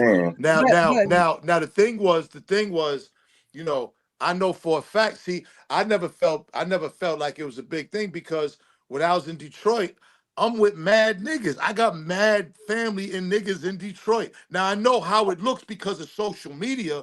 But I never felt like I was in any type of danger or any type of issues because I'm fucking with the realest niggas in Detroit. You know what I'm saying? So my thing is, I know the optics and how it looked, but to me, in my world, this is me and Eminem. And I never even looked at Eminem as Detroit. And then as we're going on and where I'm going, as I'm in Detroit, niggas is like, fuck Eminem. They was like, Eminem ain't did nothing for us. Eminem ain't repping us. I was there for a week, and I had been there before that. And I always get this. And everywhere I go, it's like, man, I fuck with you, Zeno. Fuck Eminem. Because my thing is, Detroit is one of the blackest cities, the greatest cities for black people. You know what I'm saying? So for a white man to be the face of it, I always felt a certain way. And I wasn't even born in that motherfucker, but I always felt a certain way. So a lot of niggas in Detroit felt that way. When Detroit, the young niggas finally got their own sound, it was like, thank God. Because now history will show that Eminem wasn't that nigga of Detroit. Because now the young niggas got their own sound. They don't need Eminem. They didn't need him in the first place. He didn't do shit for the young niggas in Detroit. He didn't open the doors for He never opened the doors. And they don't need that fucking spaghetti. He kept it to a select group of niggas who wasn't even really what Detroit streets was about. So I knew that. And I knew that there's probably a few other people who were just misinformed. You know what I'm saying? But, I get it if you're an Eminem fan, and I get it if you feel that Eminem represented Detroit. But as I look back, Eminem didn't even motherfucking, like, really take care of Proof. Eminem didn't take care of Proof's mother. Eminem ain't did shit for niggas in Detroit. So I get him being kind of representing there in Detroit. But right now, you know what I'm saying? I think the young niggas in Detroit and how Detroit bounced back to their own sound, I think niggas need to be more proud of that than I think the Eminem shit is far gone at this point. What's Eminem manager name? Rosenberg? No. Oh yeah, Peter Rosenberg. See, I talked to all them guys that was on Eminem team, his bodyguards, all that. You know that DAWGFACE. They said when he came in, that shut everybody out. Proof, everybody. They was glad Proof got killed, and that got rid of the whole black team that Eminem had around, all the Detroit boys he had around him. That got rid of all of them. They took Eminem, that was their bag, and they got him away from the brothers. And I got that from the guys who Big Box and all of them who was around that team. And then they accused Box of stealing the money from Eminem, his main bodyguard, and got rid of Box. He from New York. And now it come out the white boy that had been stealing that money from Eminem all along. And they got rid of Box over 10 years ago and put it on Box. I just feel like now, just lately, and I'm not trying to offend nobody if anybody get offended. And then look, it's the way y'all sit up and talk about the young generation, but the way as grown men like Benzino, you are emotional, my nigga. Nick, like when you can't, you gotta show to me, not just singling you out, just as grown men, period. Because I feel like a lot of men go through a lot, black men go through a lot. So they emotions be on edge. They one little thing can make a person snap in real life shit when you got a lot on you. But as I think when the younger generation of young boys see how grown men handle beef now, like Benzino, you kind of made it social media. You teach now, you got other little young niggas on there. Oh, I'm at their DAWGFACE. Y'all made it social media. It's like now it's time for y'all to show them. Look, listen. Now it's time to show. What I'm saying is now it's time to show young boys. Let a nigga talk. We rich. You ain't gotta say shit. No response is bad. No response will kill a nigga faster than anything. I was talking to somebody yesterday. When you a killer and somebody on the internet ranting and raving about you, when you know when a nigga's a killer, because guess what? He's silent. He not, because you now niggas worry because they don't know what the fuck he about to come up with. They don't know what he about to do. He's not going back at him. Long as you going back at me all day, I know what you doing. Shit, on the computer, going back at me. But when you silent on a nigga, he don't know what his next move is. 10 times out of 10, that's gonna shut a nigga up because he's gonna be wondering where this nigga at, because I am talking mad shit. You know what I'm saying? It's just more of now, it's just the back and forth. Back in the day, because I got all brothers. Back in the day, there was no back and forth. You just say you want to fight, and that's what it is. I never look at the Eminem thing as like beef. I'm be honest with you. I never ever. I'm be honest. I'm be right here on the show. All these years, I never ever looked at it as beef. See, hip hop, I know it was battling, and I know we got personal within the battling, but I'm not stupid. Like we've never met. Like they would never allow Eminem to come around me or be in the same room I'm in. So I never looked at that as a beef. You know what I'm saying? But no, what I'm saying, I'm not, because you know what I'm saying, not to cut you. I'm not going as if fuck Eminem. Not saying, it's not talking about, I'm just saying in general, as we need our men now to stand up and show the younger generation how it goes. You know what I'm saying? Believe you. What is the examples that you're setting or anybody setting for the younger generation? I agree with that. All I'm saying is, even though you used to be a high head and you snapped off, it's always room to change. It's always to show a kid what to be and what not to be. Absolutely. And that's all I'm saying. Like a lot of men are so emotional, and I'm not saying it like you're a bitch or nothing. Emotional because they got a lot. Grown men suffer from childhood traumas. Childhood traumas don't get better as you get older. That shit get worse when you don't talk to nobody. Absolutely. Fix them. And as back in the day, I think a lot of men from back in the day is more emotional because they couldn't express themselves back in the day because it was considered as weak or it was considered as gay. So now y'all bottled up with a lot of shit. So soon something come at you, y'all ready to go show y'all manhood. Fuck that shit. Because especially when you reach. Oh, so let me chime in. Let me chime in on that. Can I? Go ahead, DOOLface. First of all, I'm going to use whatever tool at my disposal. You're a podcaster. No, I don't give a fuck what it is. And you're an asshole. I'm going to use whatever tool at my disposal to defeat the people who have presented themselves to me and to the world as a whole as my ops. I don't give a fuck. Period.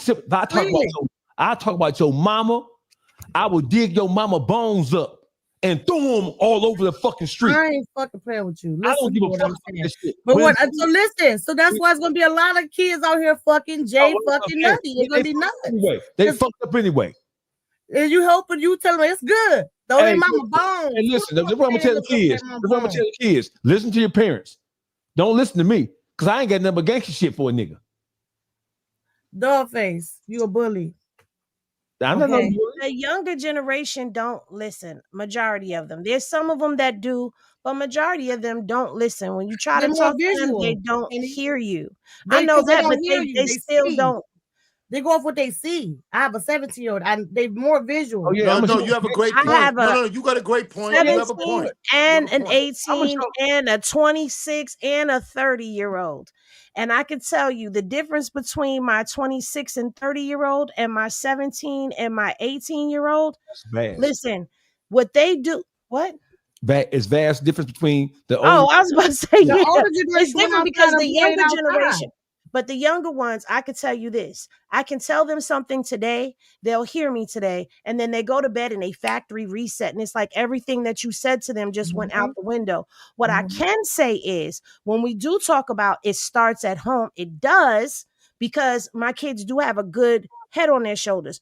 Do they still jam themselves up? Yes. My son jammed himself up. He's sitting down now in a Florida correctional facility, 25 years, no body, no nothing, but Florida don't play, because he wanted to go against the grain and go out there and do what he wanted to do instead of listening to me. So yeah, it is a hard-headedness, but at the same time, when you talk about raising them, it was way different raising the older two than it is to raise the younger two. Because these younger two, they tell me about their friends. I see their friends. They don't listen. Even when my girls be trying to talk to their friends and tell them the right thing, and I be listening to them, giving their friends advice, they don't listen. So it's like you do have to show them, but you have to also understand that you are dealing with kids who ain't being guided at home either. Hey, but I'm going to agree with you. But I'm going to agree with you. But I'm going to agree with you. You're right. And let me tell you something. You know, I have made changes. As you get older, you mature. When you come from Not the me. streets, Not me. I don't mature. But look, We ain't but talking look, about you. Okay. But I'm be honest. No. But I just wanted to say, like, you know, I thought, like as you get older, especially I keep going to 60. Like this, a long, like, it is my responsibility to, you know, mature. It is my responsibility to keep my emotions intact, to try to, because I got kids too, grown kids, and I got a 9-year-old, for Christ's sakes. You know, my thing is, you know, you're absolutely right, and there's nothing wrong with what you said. You know what I'm saying? All I could do was just get older. All I could do, but face them, because you know, all I could do, because you can't, when somebody says that, you got to take that because it's true, because these kids are broken, and it's not going to help them seeing me broken. You know what I'm saying? So I got to try to give them some type of, you know what I'm saying, a mirror for them to at least try. And you know, and I'm not perfect. You know what I'm saying? Let me take a stab. Charleston White couldn't even fix these little niggas. Hell no, DOGFACE. Don't you say not I mean, he's an idiot. Now he's an idiot. No. I hate that nigga. He's an idiot. Wait. He's an idiot. Go ahead, Face. Y'all know Boogie always trying to stir up the pot. Don't Boogie, believe we in talked Boogie, about man. this last time. I can't take a stab at this shit. Go No, ahead, Face. Go ahead. You go talk. no.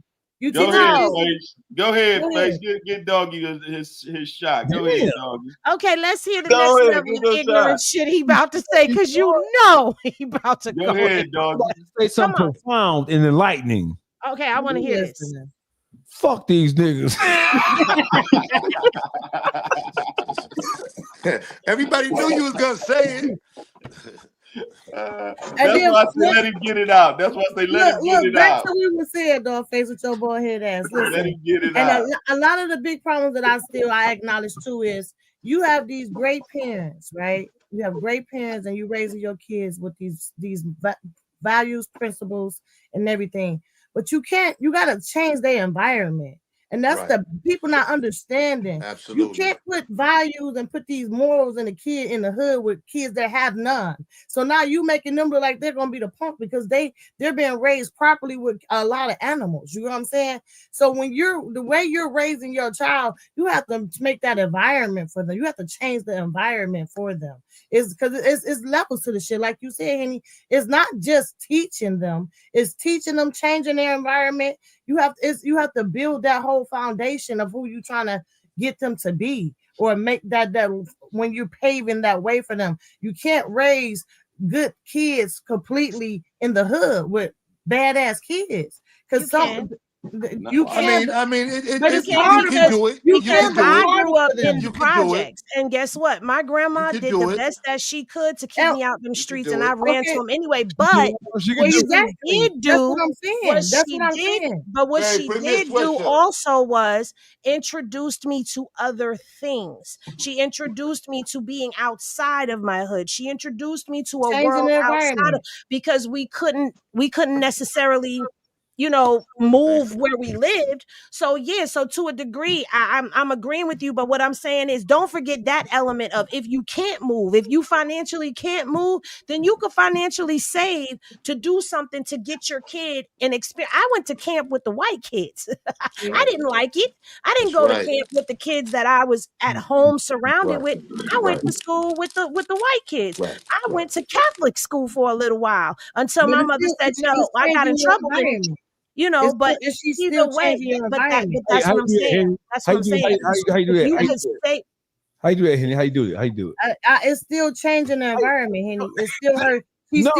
She still changed her environment. How you do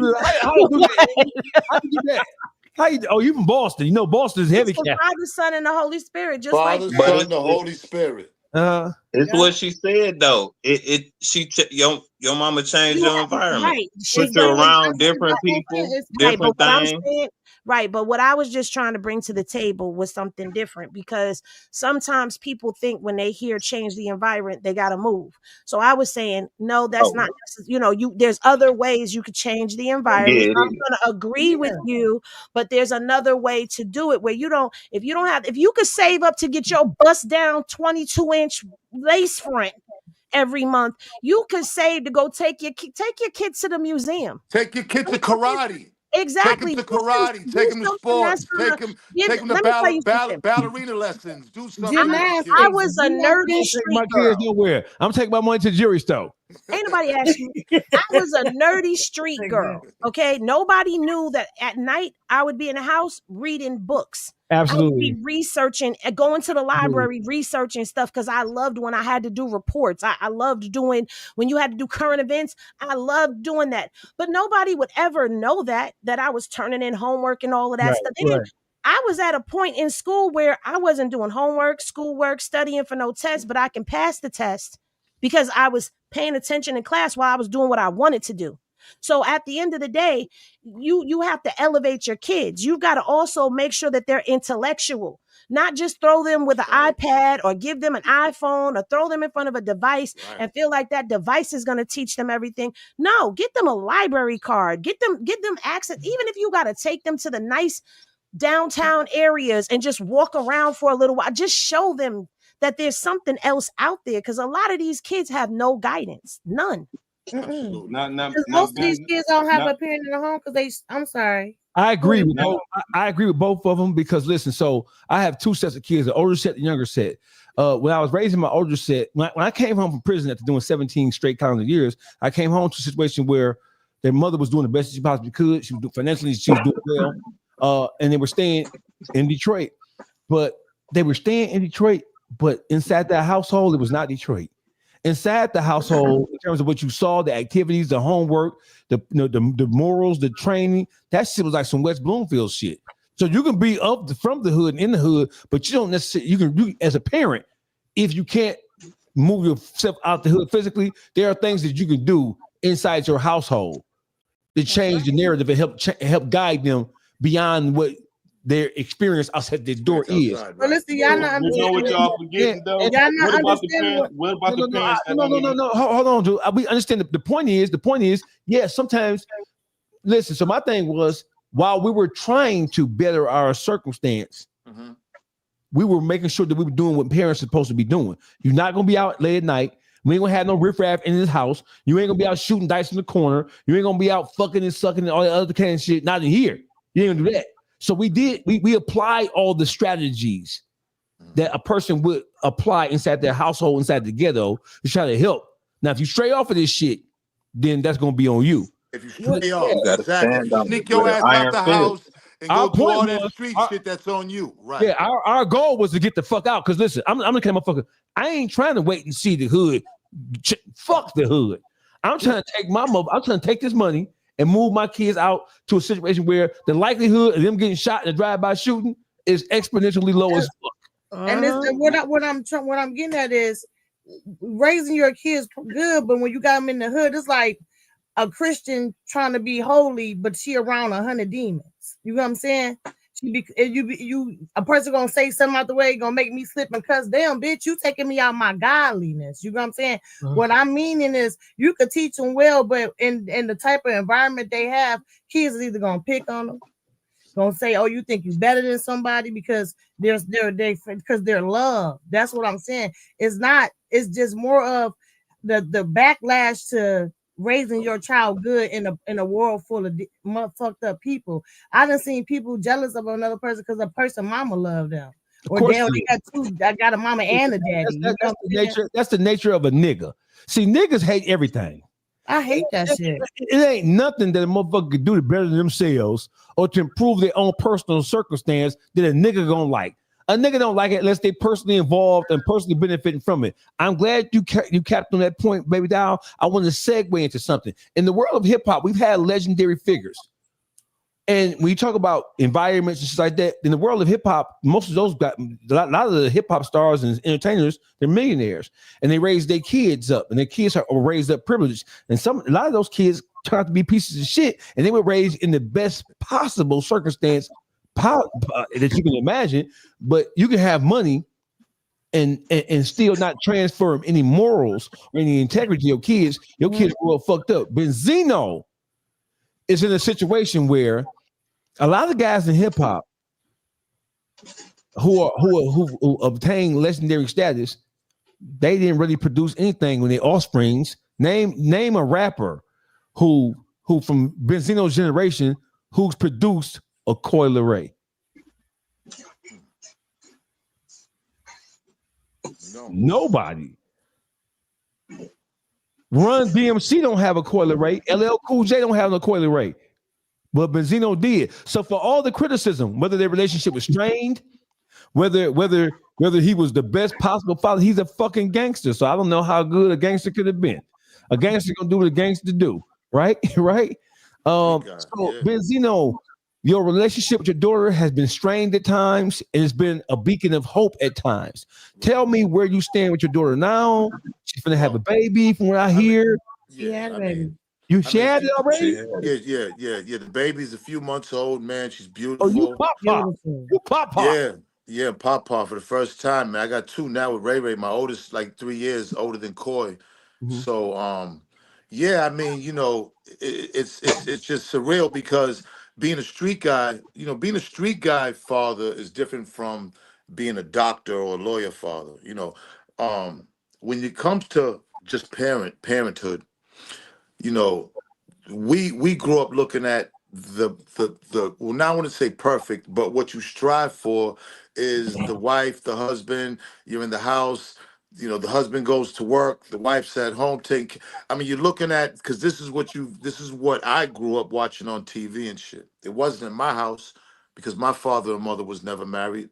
My father was locked up most of my life. And I love him to death. What I'm saying? My mother's passed, my father's still here.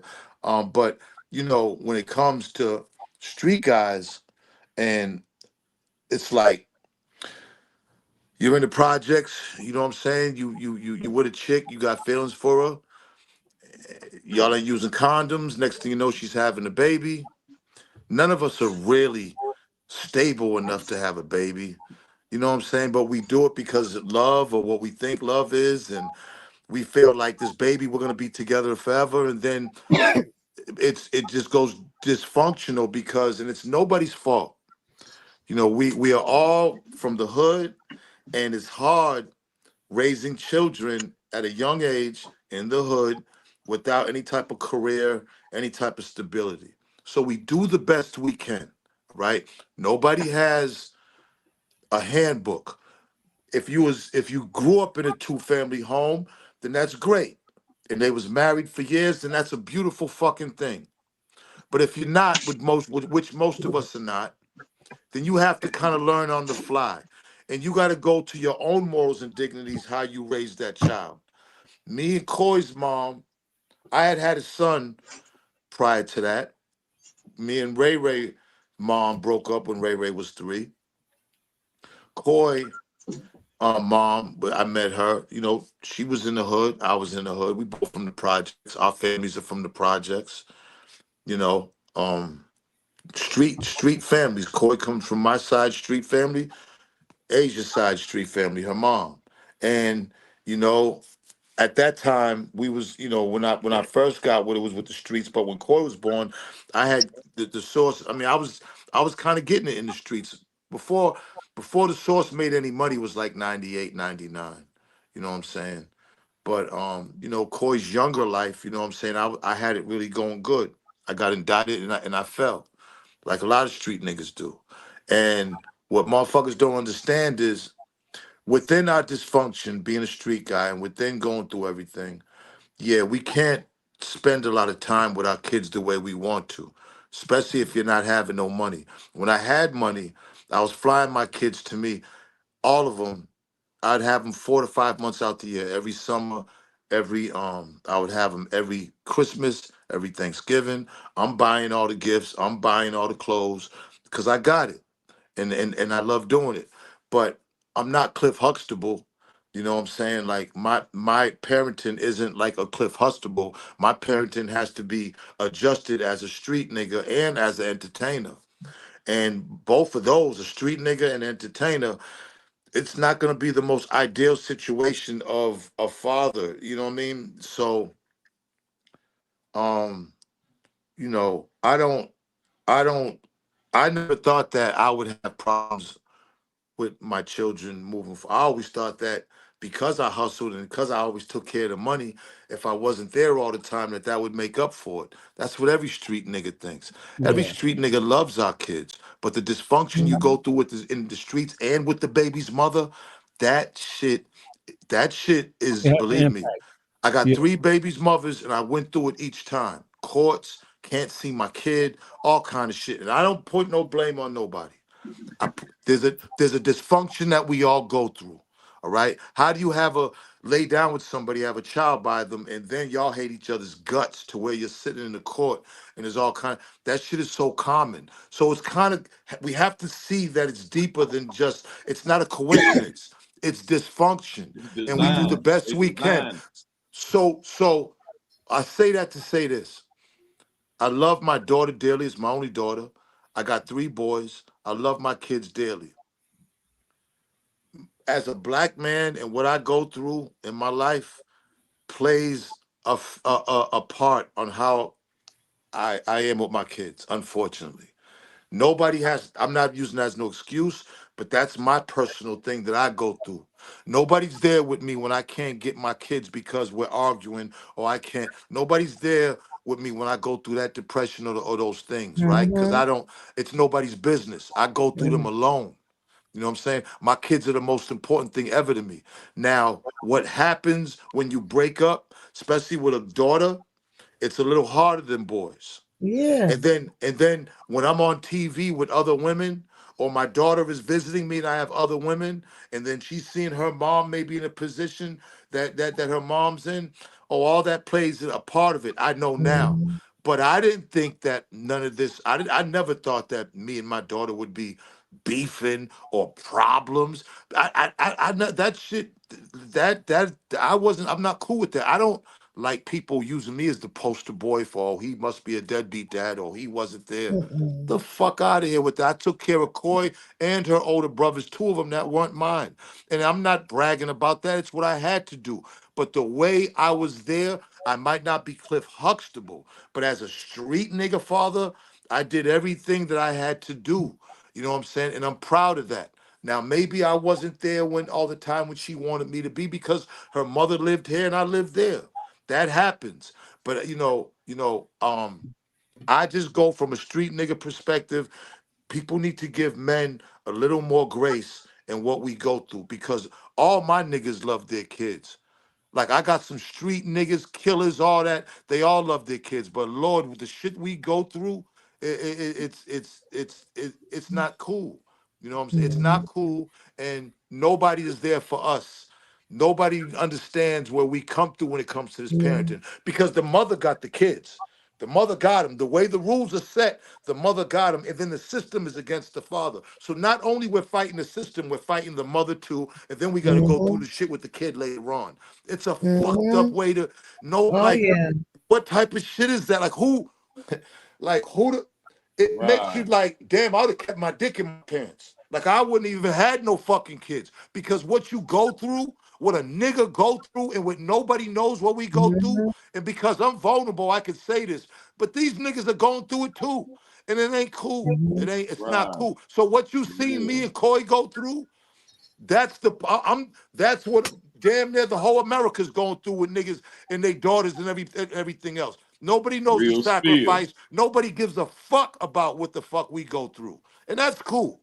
That's cool. You know what I'm saying? And we can't say nothing about it. You feel me? But it's not true that don't nobody care though.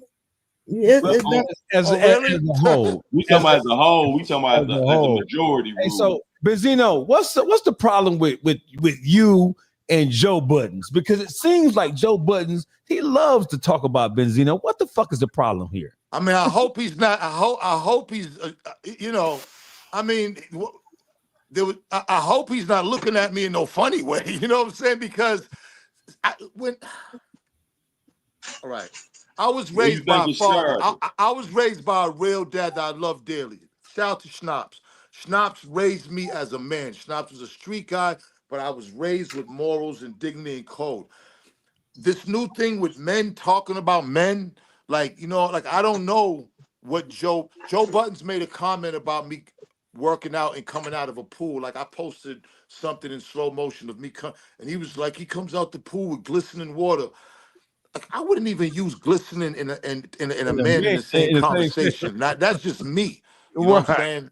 So I don't know what Joe Buttons, not just Joe Buttons, but 50. And then Game just posted a pic of me working out and made a comment about my six-pack. And this is 5 a.m. He's posting my videos. These niggas are posting me and talking about my appearance. And I don't know that type of mentality for a man because I've been on, let me see, 2012, I started with Instagram. I've never, and since 2012 to 2025, I've never been under a fucking man's page and talking about the way he looks under his post in my fucking life. Now, I'm 60 years old. I get in the gym. I like the way I look. I lift, I take my shirt off, and I'm taking my pictures and video that makes me feel good. The amount of hate I get from grown fucking men, like I've never seen, like this is like a disease. Women ain't even the problem when it comes to jealousy. Men are more jealous of men more than anything. Like it's crazy. And I'm like, what the fuck is the matter with us, bro? So, you know, I don't know, man. I don't know. I don't know. I don't know where we at with it. I just don't. You can't call them men though. Them not men attributes. They just males. You feel me? Them not men. Men don't do things like that. You feel me? But another thing, what about we go back to the Paul Pierce thing with Made Men? Can you speak on that? An unfortunate incident. That history. That was an unfortunate incident where Paul got stabbed a bunch of times, and a bunch of my guys who were close to me got a lot of time in jail for that shit. Just because the story's out there, but briefly, it was a situation where we was at a club, and I think Paul got aggressive with, you know, one of my guys' females that was with him. And one thing led to another. You're in a city that you're at a club, a nightclub, you're a young guy, you're a millionaire, you know, what I would like to bring attention is to these guys out there. If we could bring anything out of this that could help anybody, is that these guys that are on these football and basketballs, when you go in these cities, you got to be cognizant. You got to be aware that when you're talking to a woman in a club and she's from that city, that other niggas usually are talking to her, or she might have a baby daddy. And not saying that that shouldn't be a issue, but you got to be aware of that if you're from out of town. Now, here you are, a multimillionaire. You really could have the pick of the litter.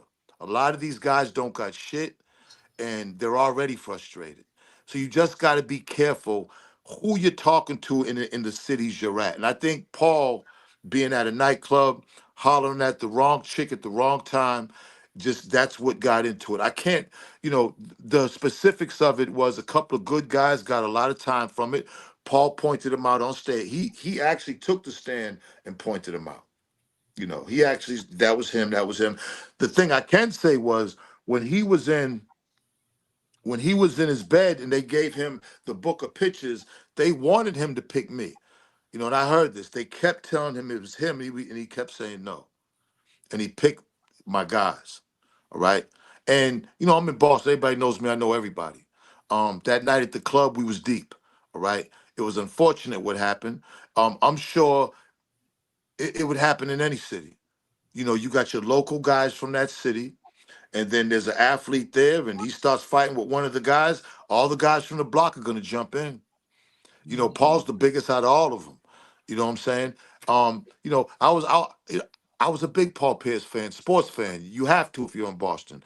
So when they drafted Paul, I knew about Paul coming from Kansas, #1 draft pick. You're gonna pair him with Antoine Walker. This is our chance to really get the chip. I was excited about Paul, but when it happened, it was just it was just the wrong place, at the wrong time. And you know, the thing about it is, if we could take anything out of it, nobody died. But like I said, you know, one of my guys, you know what I'm saying, you know, Hood Boss, Free Roscoe got 20 years. My man Trev got a bunch of time from it, you know, Big Trev. And yeah, it was unfortunate. One of my guys who had nothing to do with it, I had to pay for a lawyer, almost $100,000 just to get him off it. They took it to trial and he ended up fucking, you know what I'm saying, not guilty because he had nothing to do with it, but he got picked and he didn't even have nothing to do with it. It just was a unfortunate situation. You know, it wasn't the only time that happened. Like I remember Mo Vaughn got into something at a club.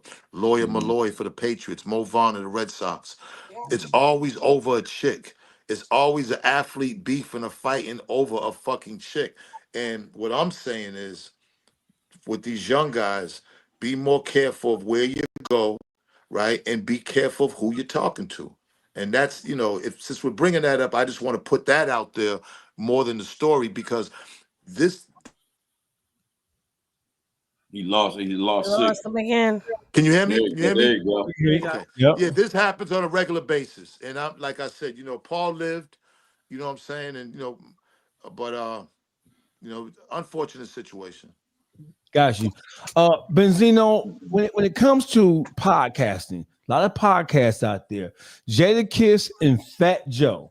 They have the Joe and Jada podcast. It is the most horrible display.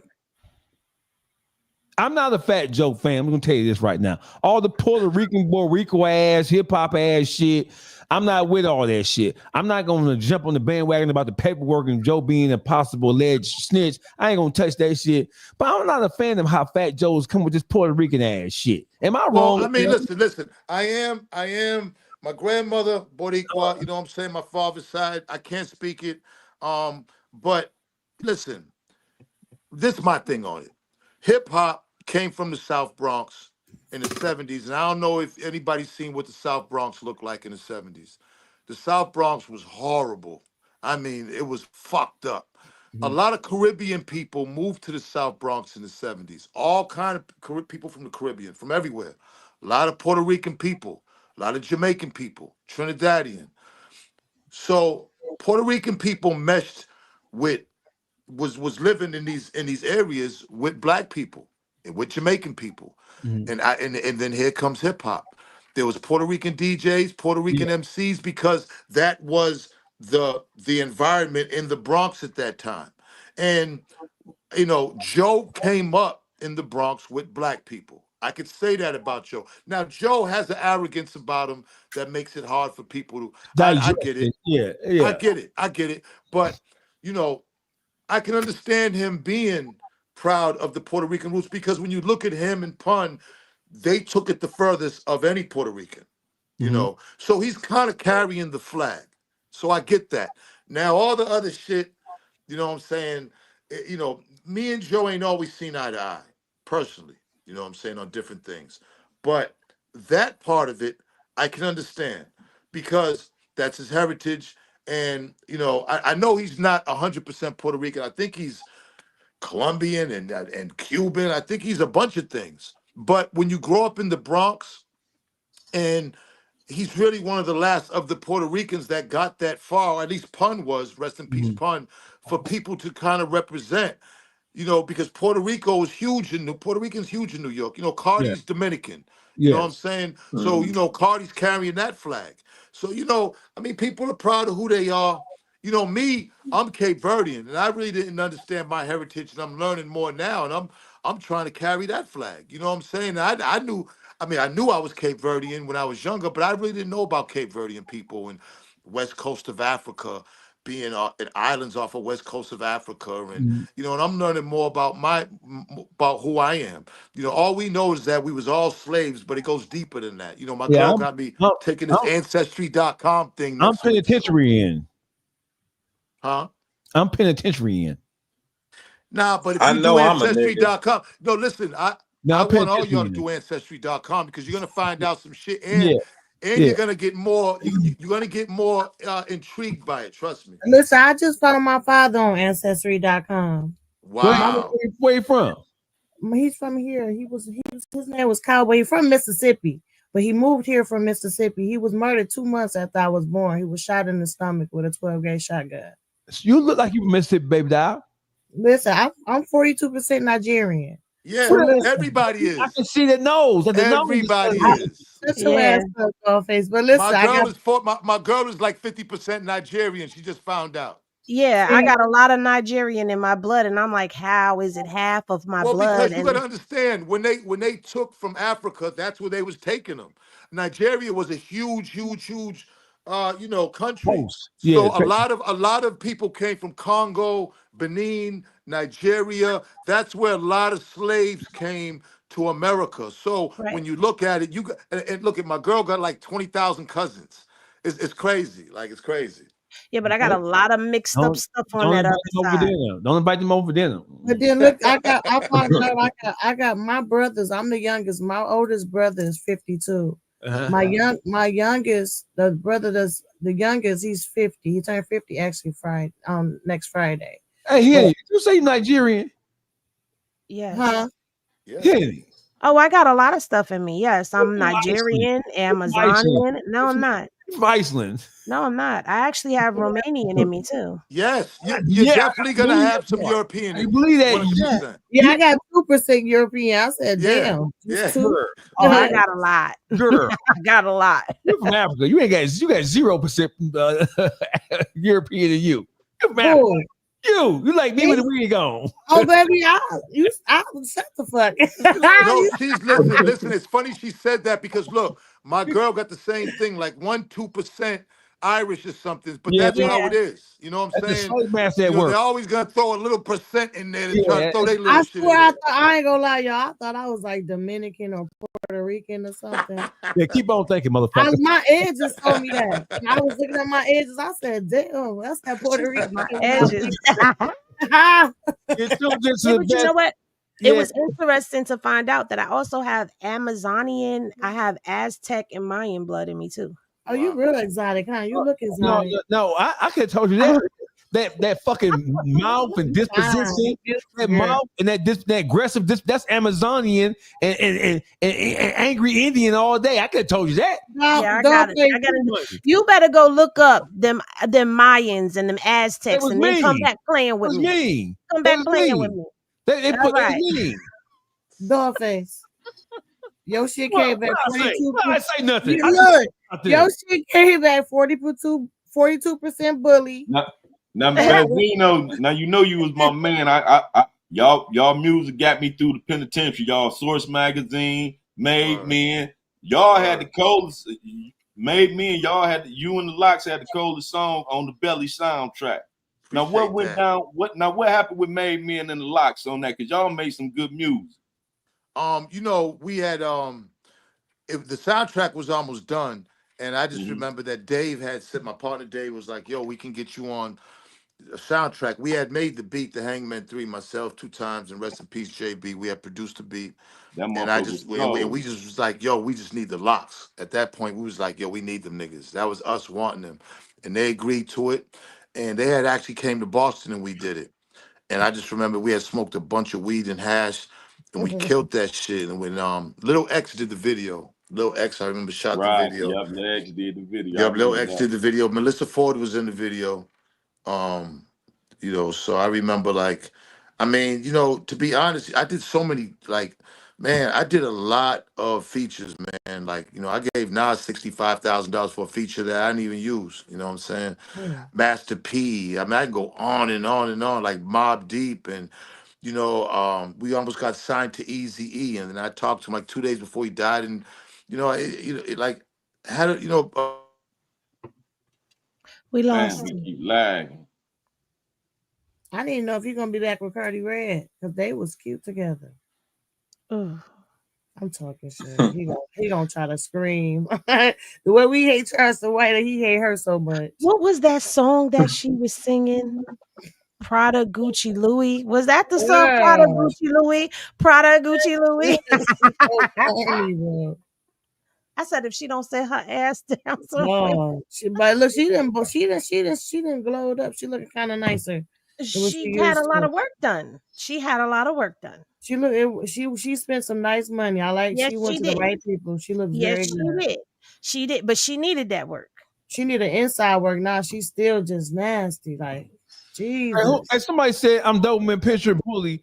And who said that about me? And 3% shit you. With 5% Chihuahua.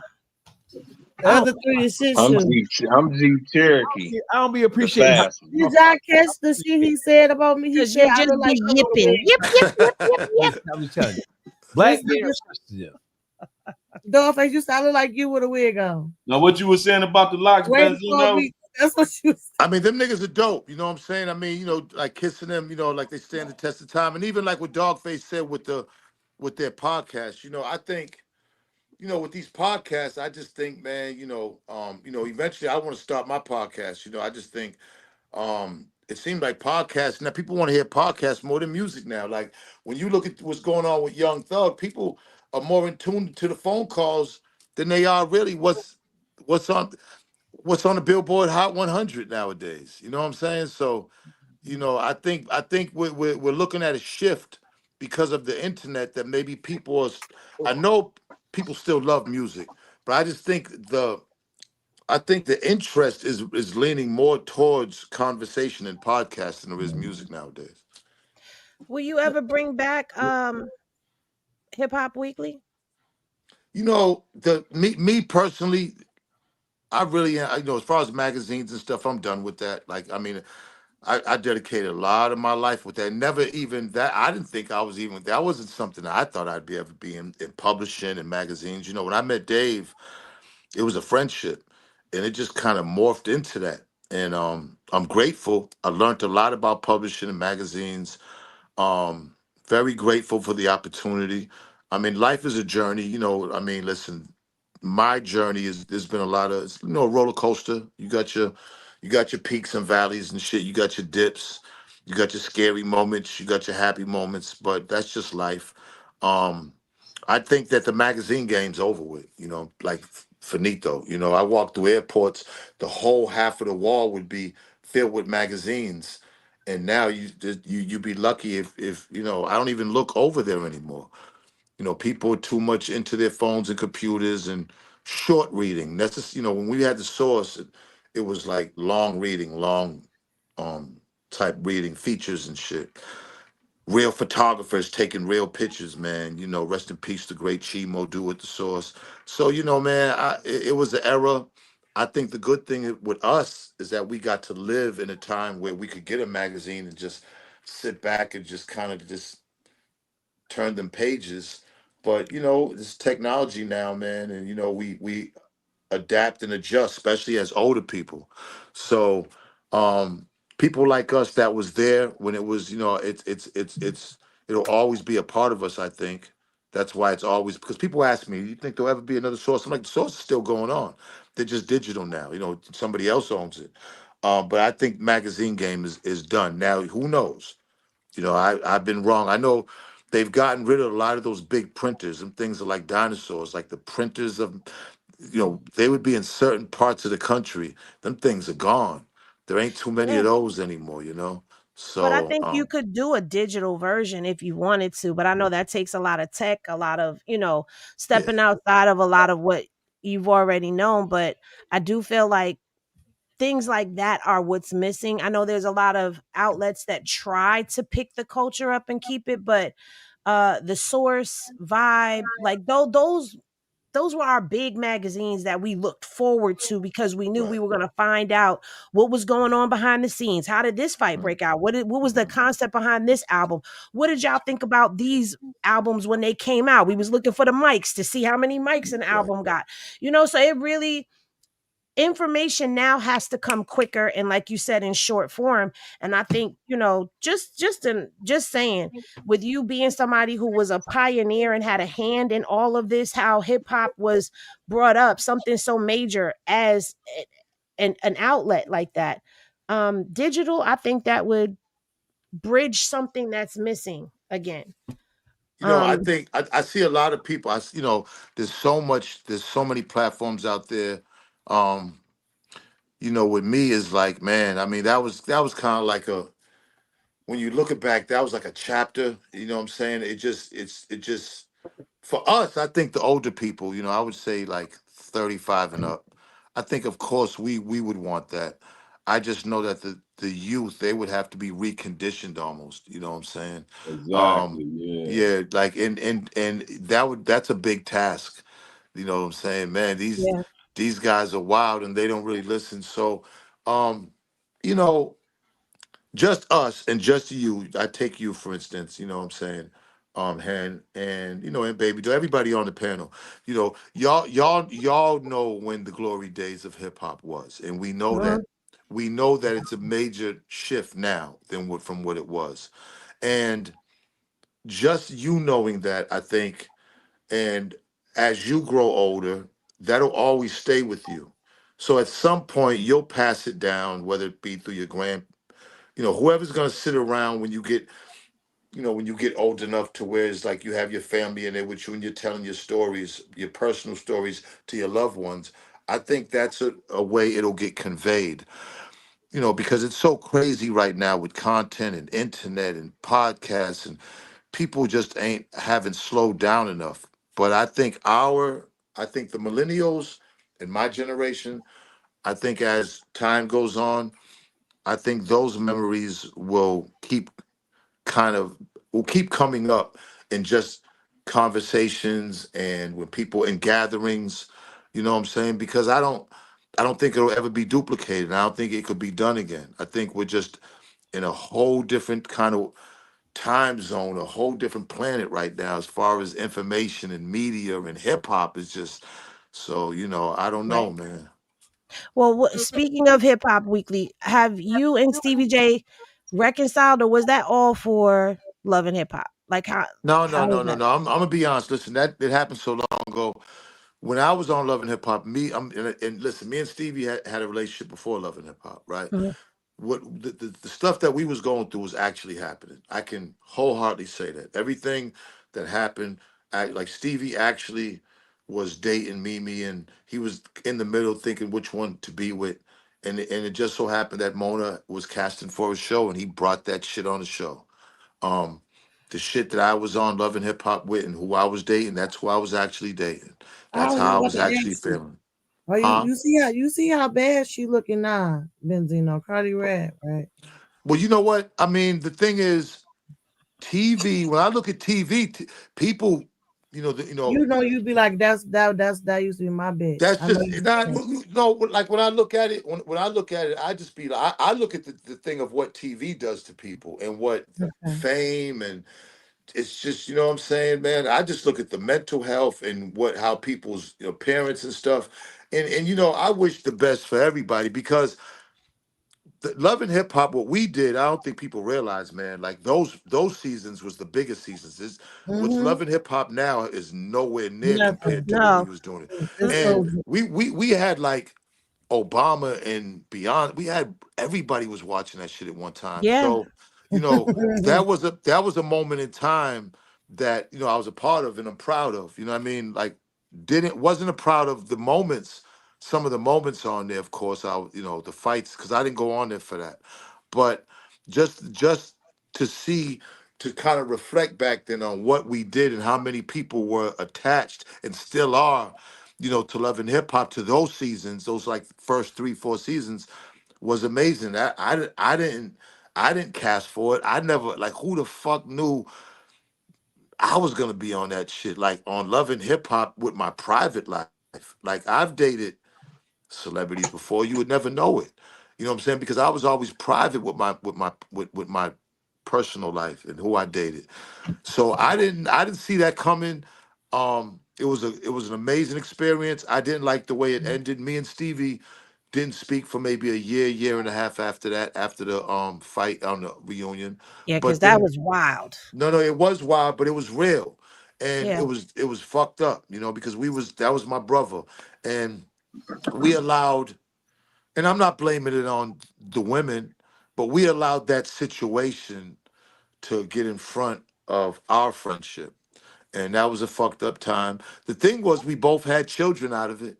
You know what I'm Yeah. saying? Like, we both, like, Shout Zeno out and to little Zeno. Oh my God. Zeno and Bonnie Bella are almost the same age. You know what I'm saying? So, you know, we I know he loves her to death. I love Zeno to death, but we've moved on. You know what I'm saying? I'm with somebody that I love dearly now. I've been with her for like 4 or 5 years. And when I look back, like she said, when I look back at them, I really don't. I look back. I don't look back at it from a relation standpoint. I look back at it from a business standpoint. Like, damn, like Kurt, Rashida, and them are still getting checks from it, which is pretty cool. Now, Right. now, how they are as people and how Love and Hip Hop shaped them, then that's a different story. Because me, I never bought into this celebrity shit. Like, I'm a nigga from Four Corners that took advantage from opportunities. And you know what I'm saying? Like, I came from the street. I sold drugs all my life. I've been around a lot of shit, lost a lot of guys. So I never really looked at myself as better than somebody or special. I just I just know when all these things are happening, I just try to take advantage of them. And then I look back and be like, damn, I was a part of that. Like, I never even looked at Love and Hip Hop, like I would do it, but I wouldn't look at, because I got shot on there. I lost my mother on there. You know, I mean, my relationships of who I was with on there never worked out. So that was a moment in my life of a lot of real moments. So it'll always be a special, you know, time in my life. You know what I'm Would saying? you ever go back on there, Benzino? I wouldn't go back on it the way it is now, but money talks. Like, let's make no mistake. You know, I'm not into the fight. And when I went on Love and Hip Hop, I talked to one woman at a time. It's not, make no mistake about it. I wasn't trying to talk to a bunch of women. I actually was trying to get married. I got engaged a couple of times. I really tried to find love. It just didn't happen. But surely wasn't trying to like date a bunch of chicks and having them fight. I never was into that. So you know, when Jocelyn did that, caught everybody by surprise. I didn't know that fucking shit was gonna happen. You know, I wasn't into fighting and all that on TV. So, if the type of reality show, I love reality TV, but I want to do some stuff that can help our people. Yeah, People yeah. can laugh, they can cry, and they can get something out of it. I think reality TV with all this fighting and negativity, I think it's harming our culture. I think it is Mhm. harming young women. I Yeah, think all those baddie shows and all that, no disrespect to nobody, but I think that shit is just, I'm trying trash. to I'm trying to figure out what is the end game in that. Like, what is the point of all that shit? Like, all that fighting and bitch, and fighting and bitch. You know, the show was designed for people that has anger issues and things like that to come on there and work together to change themselves. Oh, is that But what it's for? that's what it was for, okay? Really? But it's yeah, but it Look at Boogie face. They lied to yeah, y'all. look, for real. It was that's what it was designed to be. That's to the point they even had to turn it to charm school. Remember when Monique Charm was on School was charm good, school? but that was good. But that's the bad girls club was to put No, a room full of no, no, bad no, girls no, no, together and no. That's fuse. not Charm School. Oh, no, I'm That's not saying see. Gladiator. That's Gladiator business there, boy. No, they had Brother Charm School for them with Nick, whatever Monique. I mean, but no, it was on a design for it to see if they can put a whole bunch of bad women together, and see if they'll change their ways. That's what it ain't. I It ain't. watched that. I watched that with my girl, and all I see is get Big, everybody together, get them drunk, and fight. and that's it. I don't see like I don't see no storyline. I don't see nothing. Just fight. And then after they fight, it don't look like nobody's taking showers when they go to the club. I'm not So playing. it's like I'm not playing. it's like, what the fuck is going on? Like, what is really going on? Like, I'm thinking, okay, you fighting, then everybody goes and takes showers, change, and look nice. Sometimes they fighting, and then they going straight to the club. I'm just trying to figure out.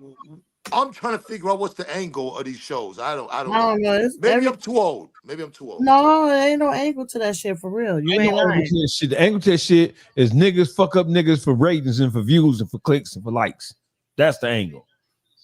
Yeah. And they get paid after that. They get paid. Ray Benzino is in the building, the YouTube streets in full effect. Hey, listen, Benzino, it's been a pleasure. I'd love to have you back in about 30 days, 2 months. I want to be a regular. You do. I want to be part of the crew. I fuck with y'all. Really? What's up? We're gonna holler at our people and holler at our people, and then we go no. How you gonna holler at your people when we all say yeah? Making my honorary I like the 6. I like the 6 right here. You know what I'm saying? Right, This is cool. right. We can make that happen. I think we can put that together. I like that. What's the news? I think we can make that happen. Why not? Why not? And Henny, don't be checking me in public, Henny. Oh no! Listen. Let me tell you about politics, man. Like the Source magazine was about politics, but we never. To me, I never voted for a president because no matter what, I'm still gonna get mine regardless of who is in fucking office. Nothing ever really changes for niggas, so I don't get caught up with that shit. I try to see what motherfuckers is doing good for us, because listen, you're gonna get some good shit out of Trump, you're gonna get some bad shit out of Trump, you're gonna get some good shit out of thing. How does it affect us? We're still in the ghettos. Niggas are still in the ghettos. Every race that been in these ghettos, we're still there. So it seems like it don't matter who the fuck is in office. You know what I'm saying? They keeping their foot on our neck. Yeah. That part. Next. That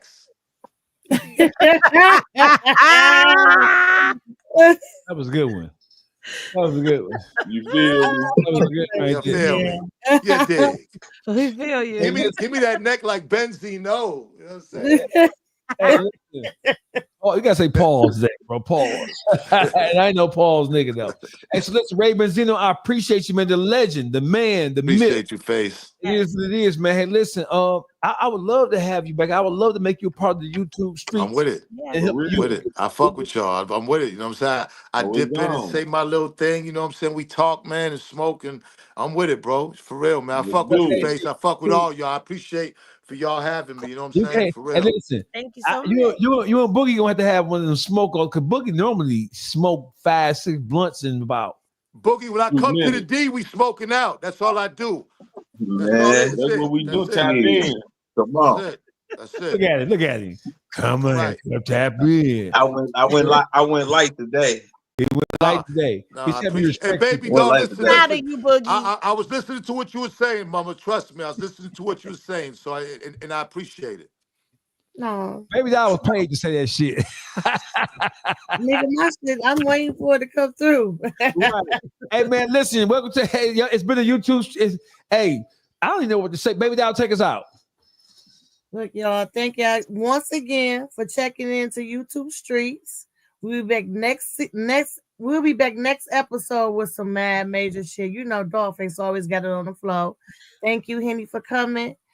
Public Figure Boogie TV, Uncle Juice, DAWGFACE, Benzino. It's been real, y'all. We out. I've been working out, baby. And we out. You feel We out. He lying again.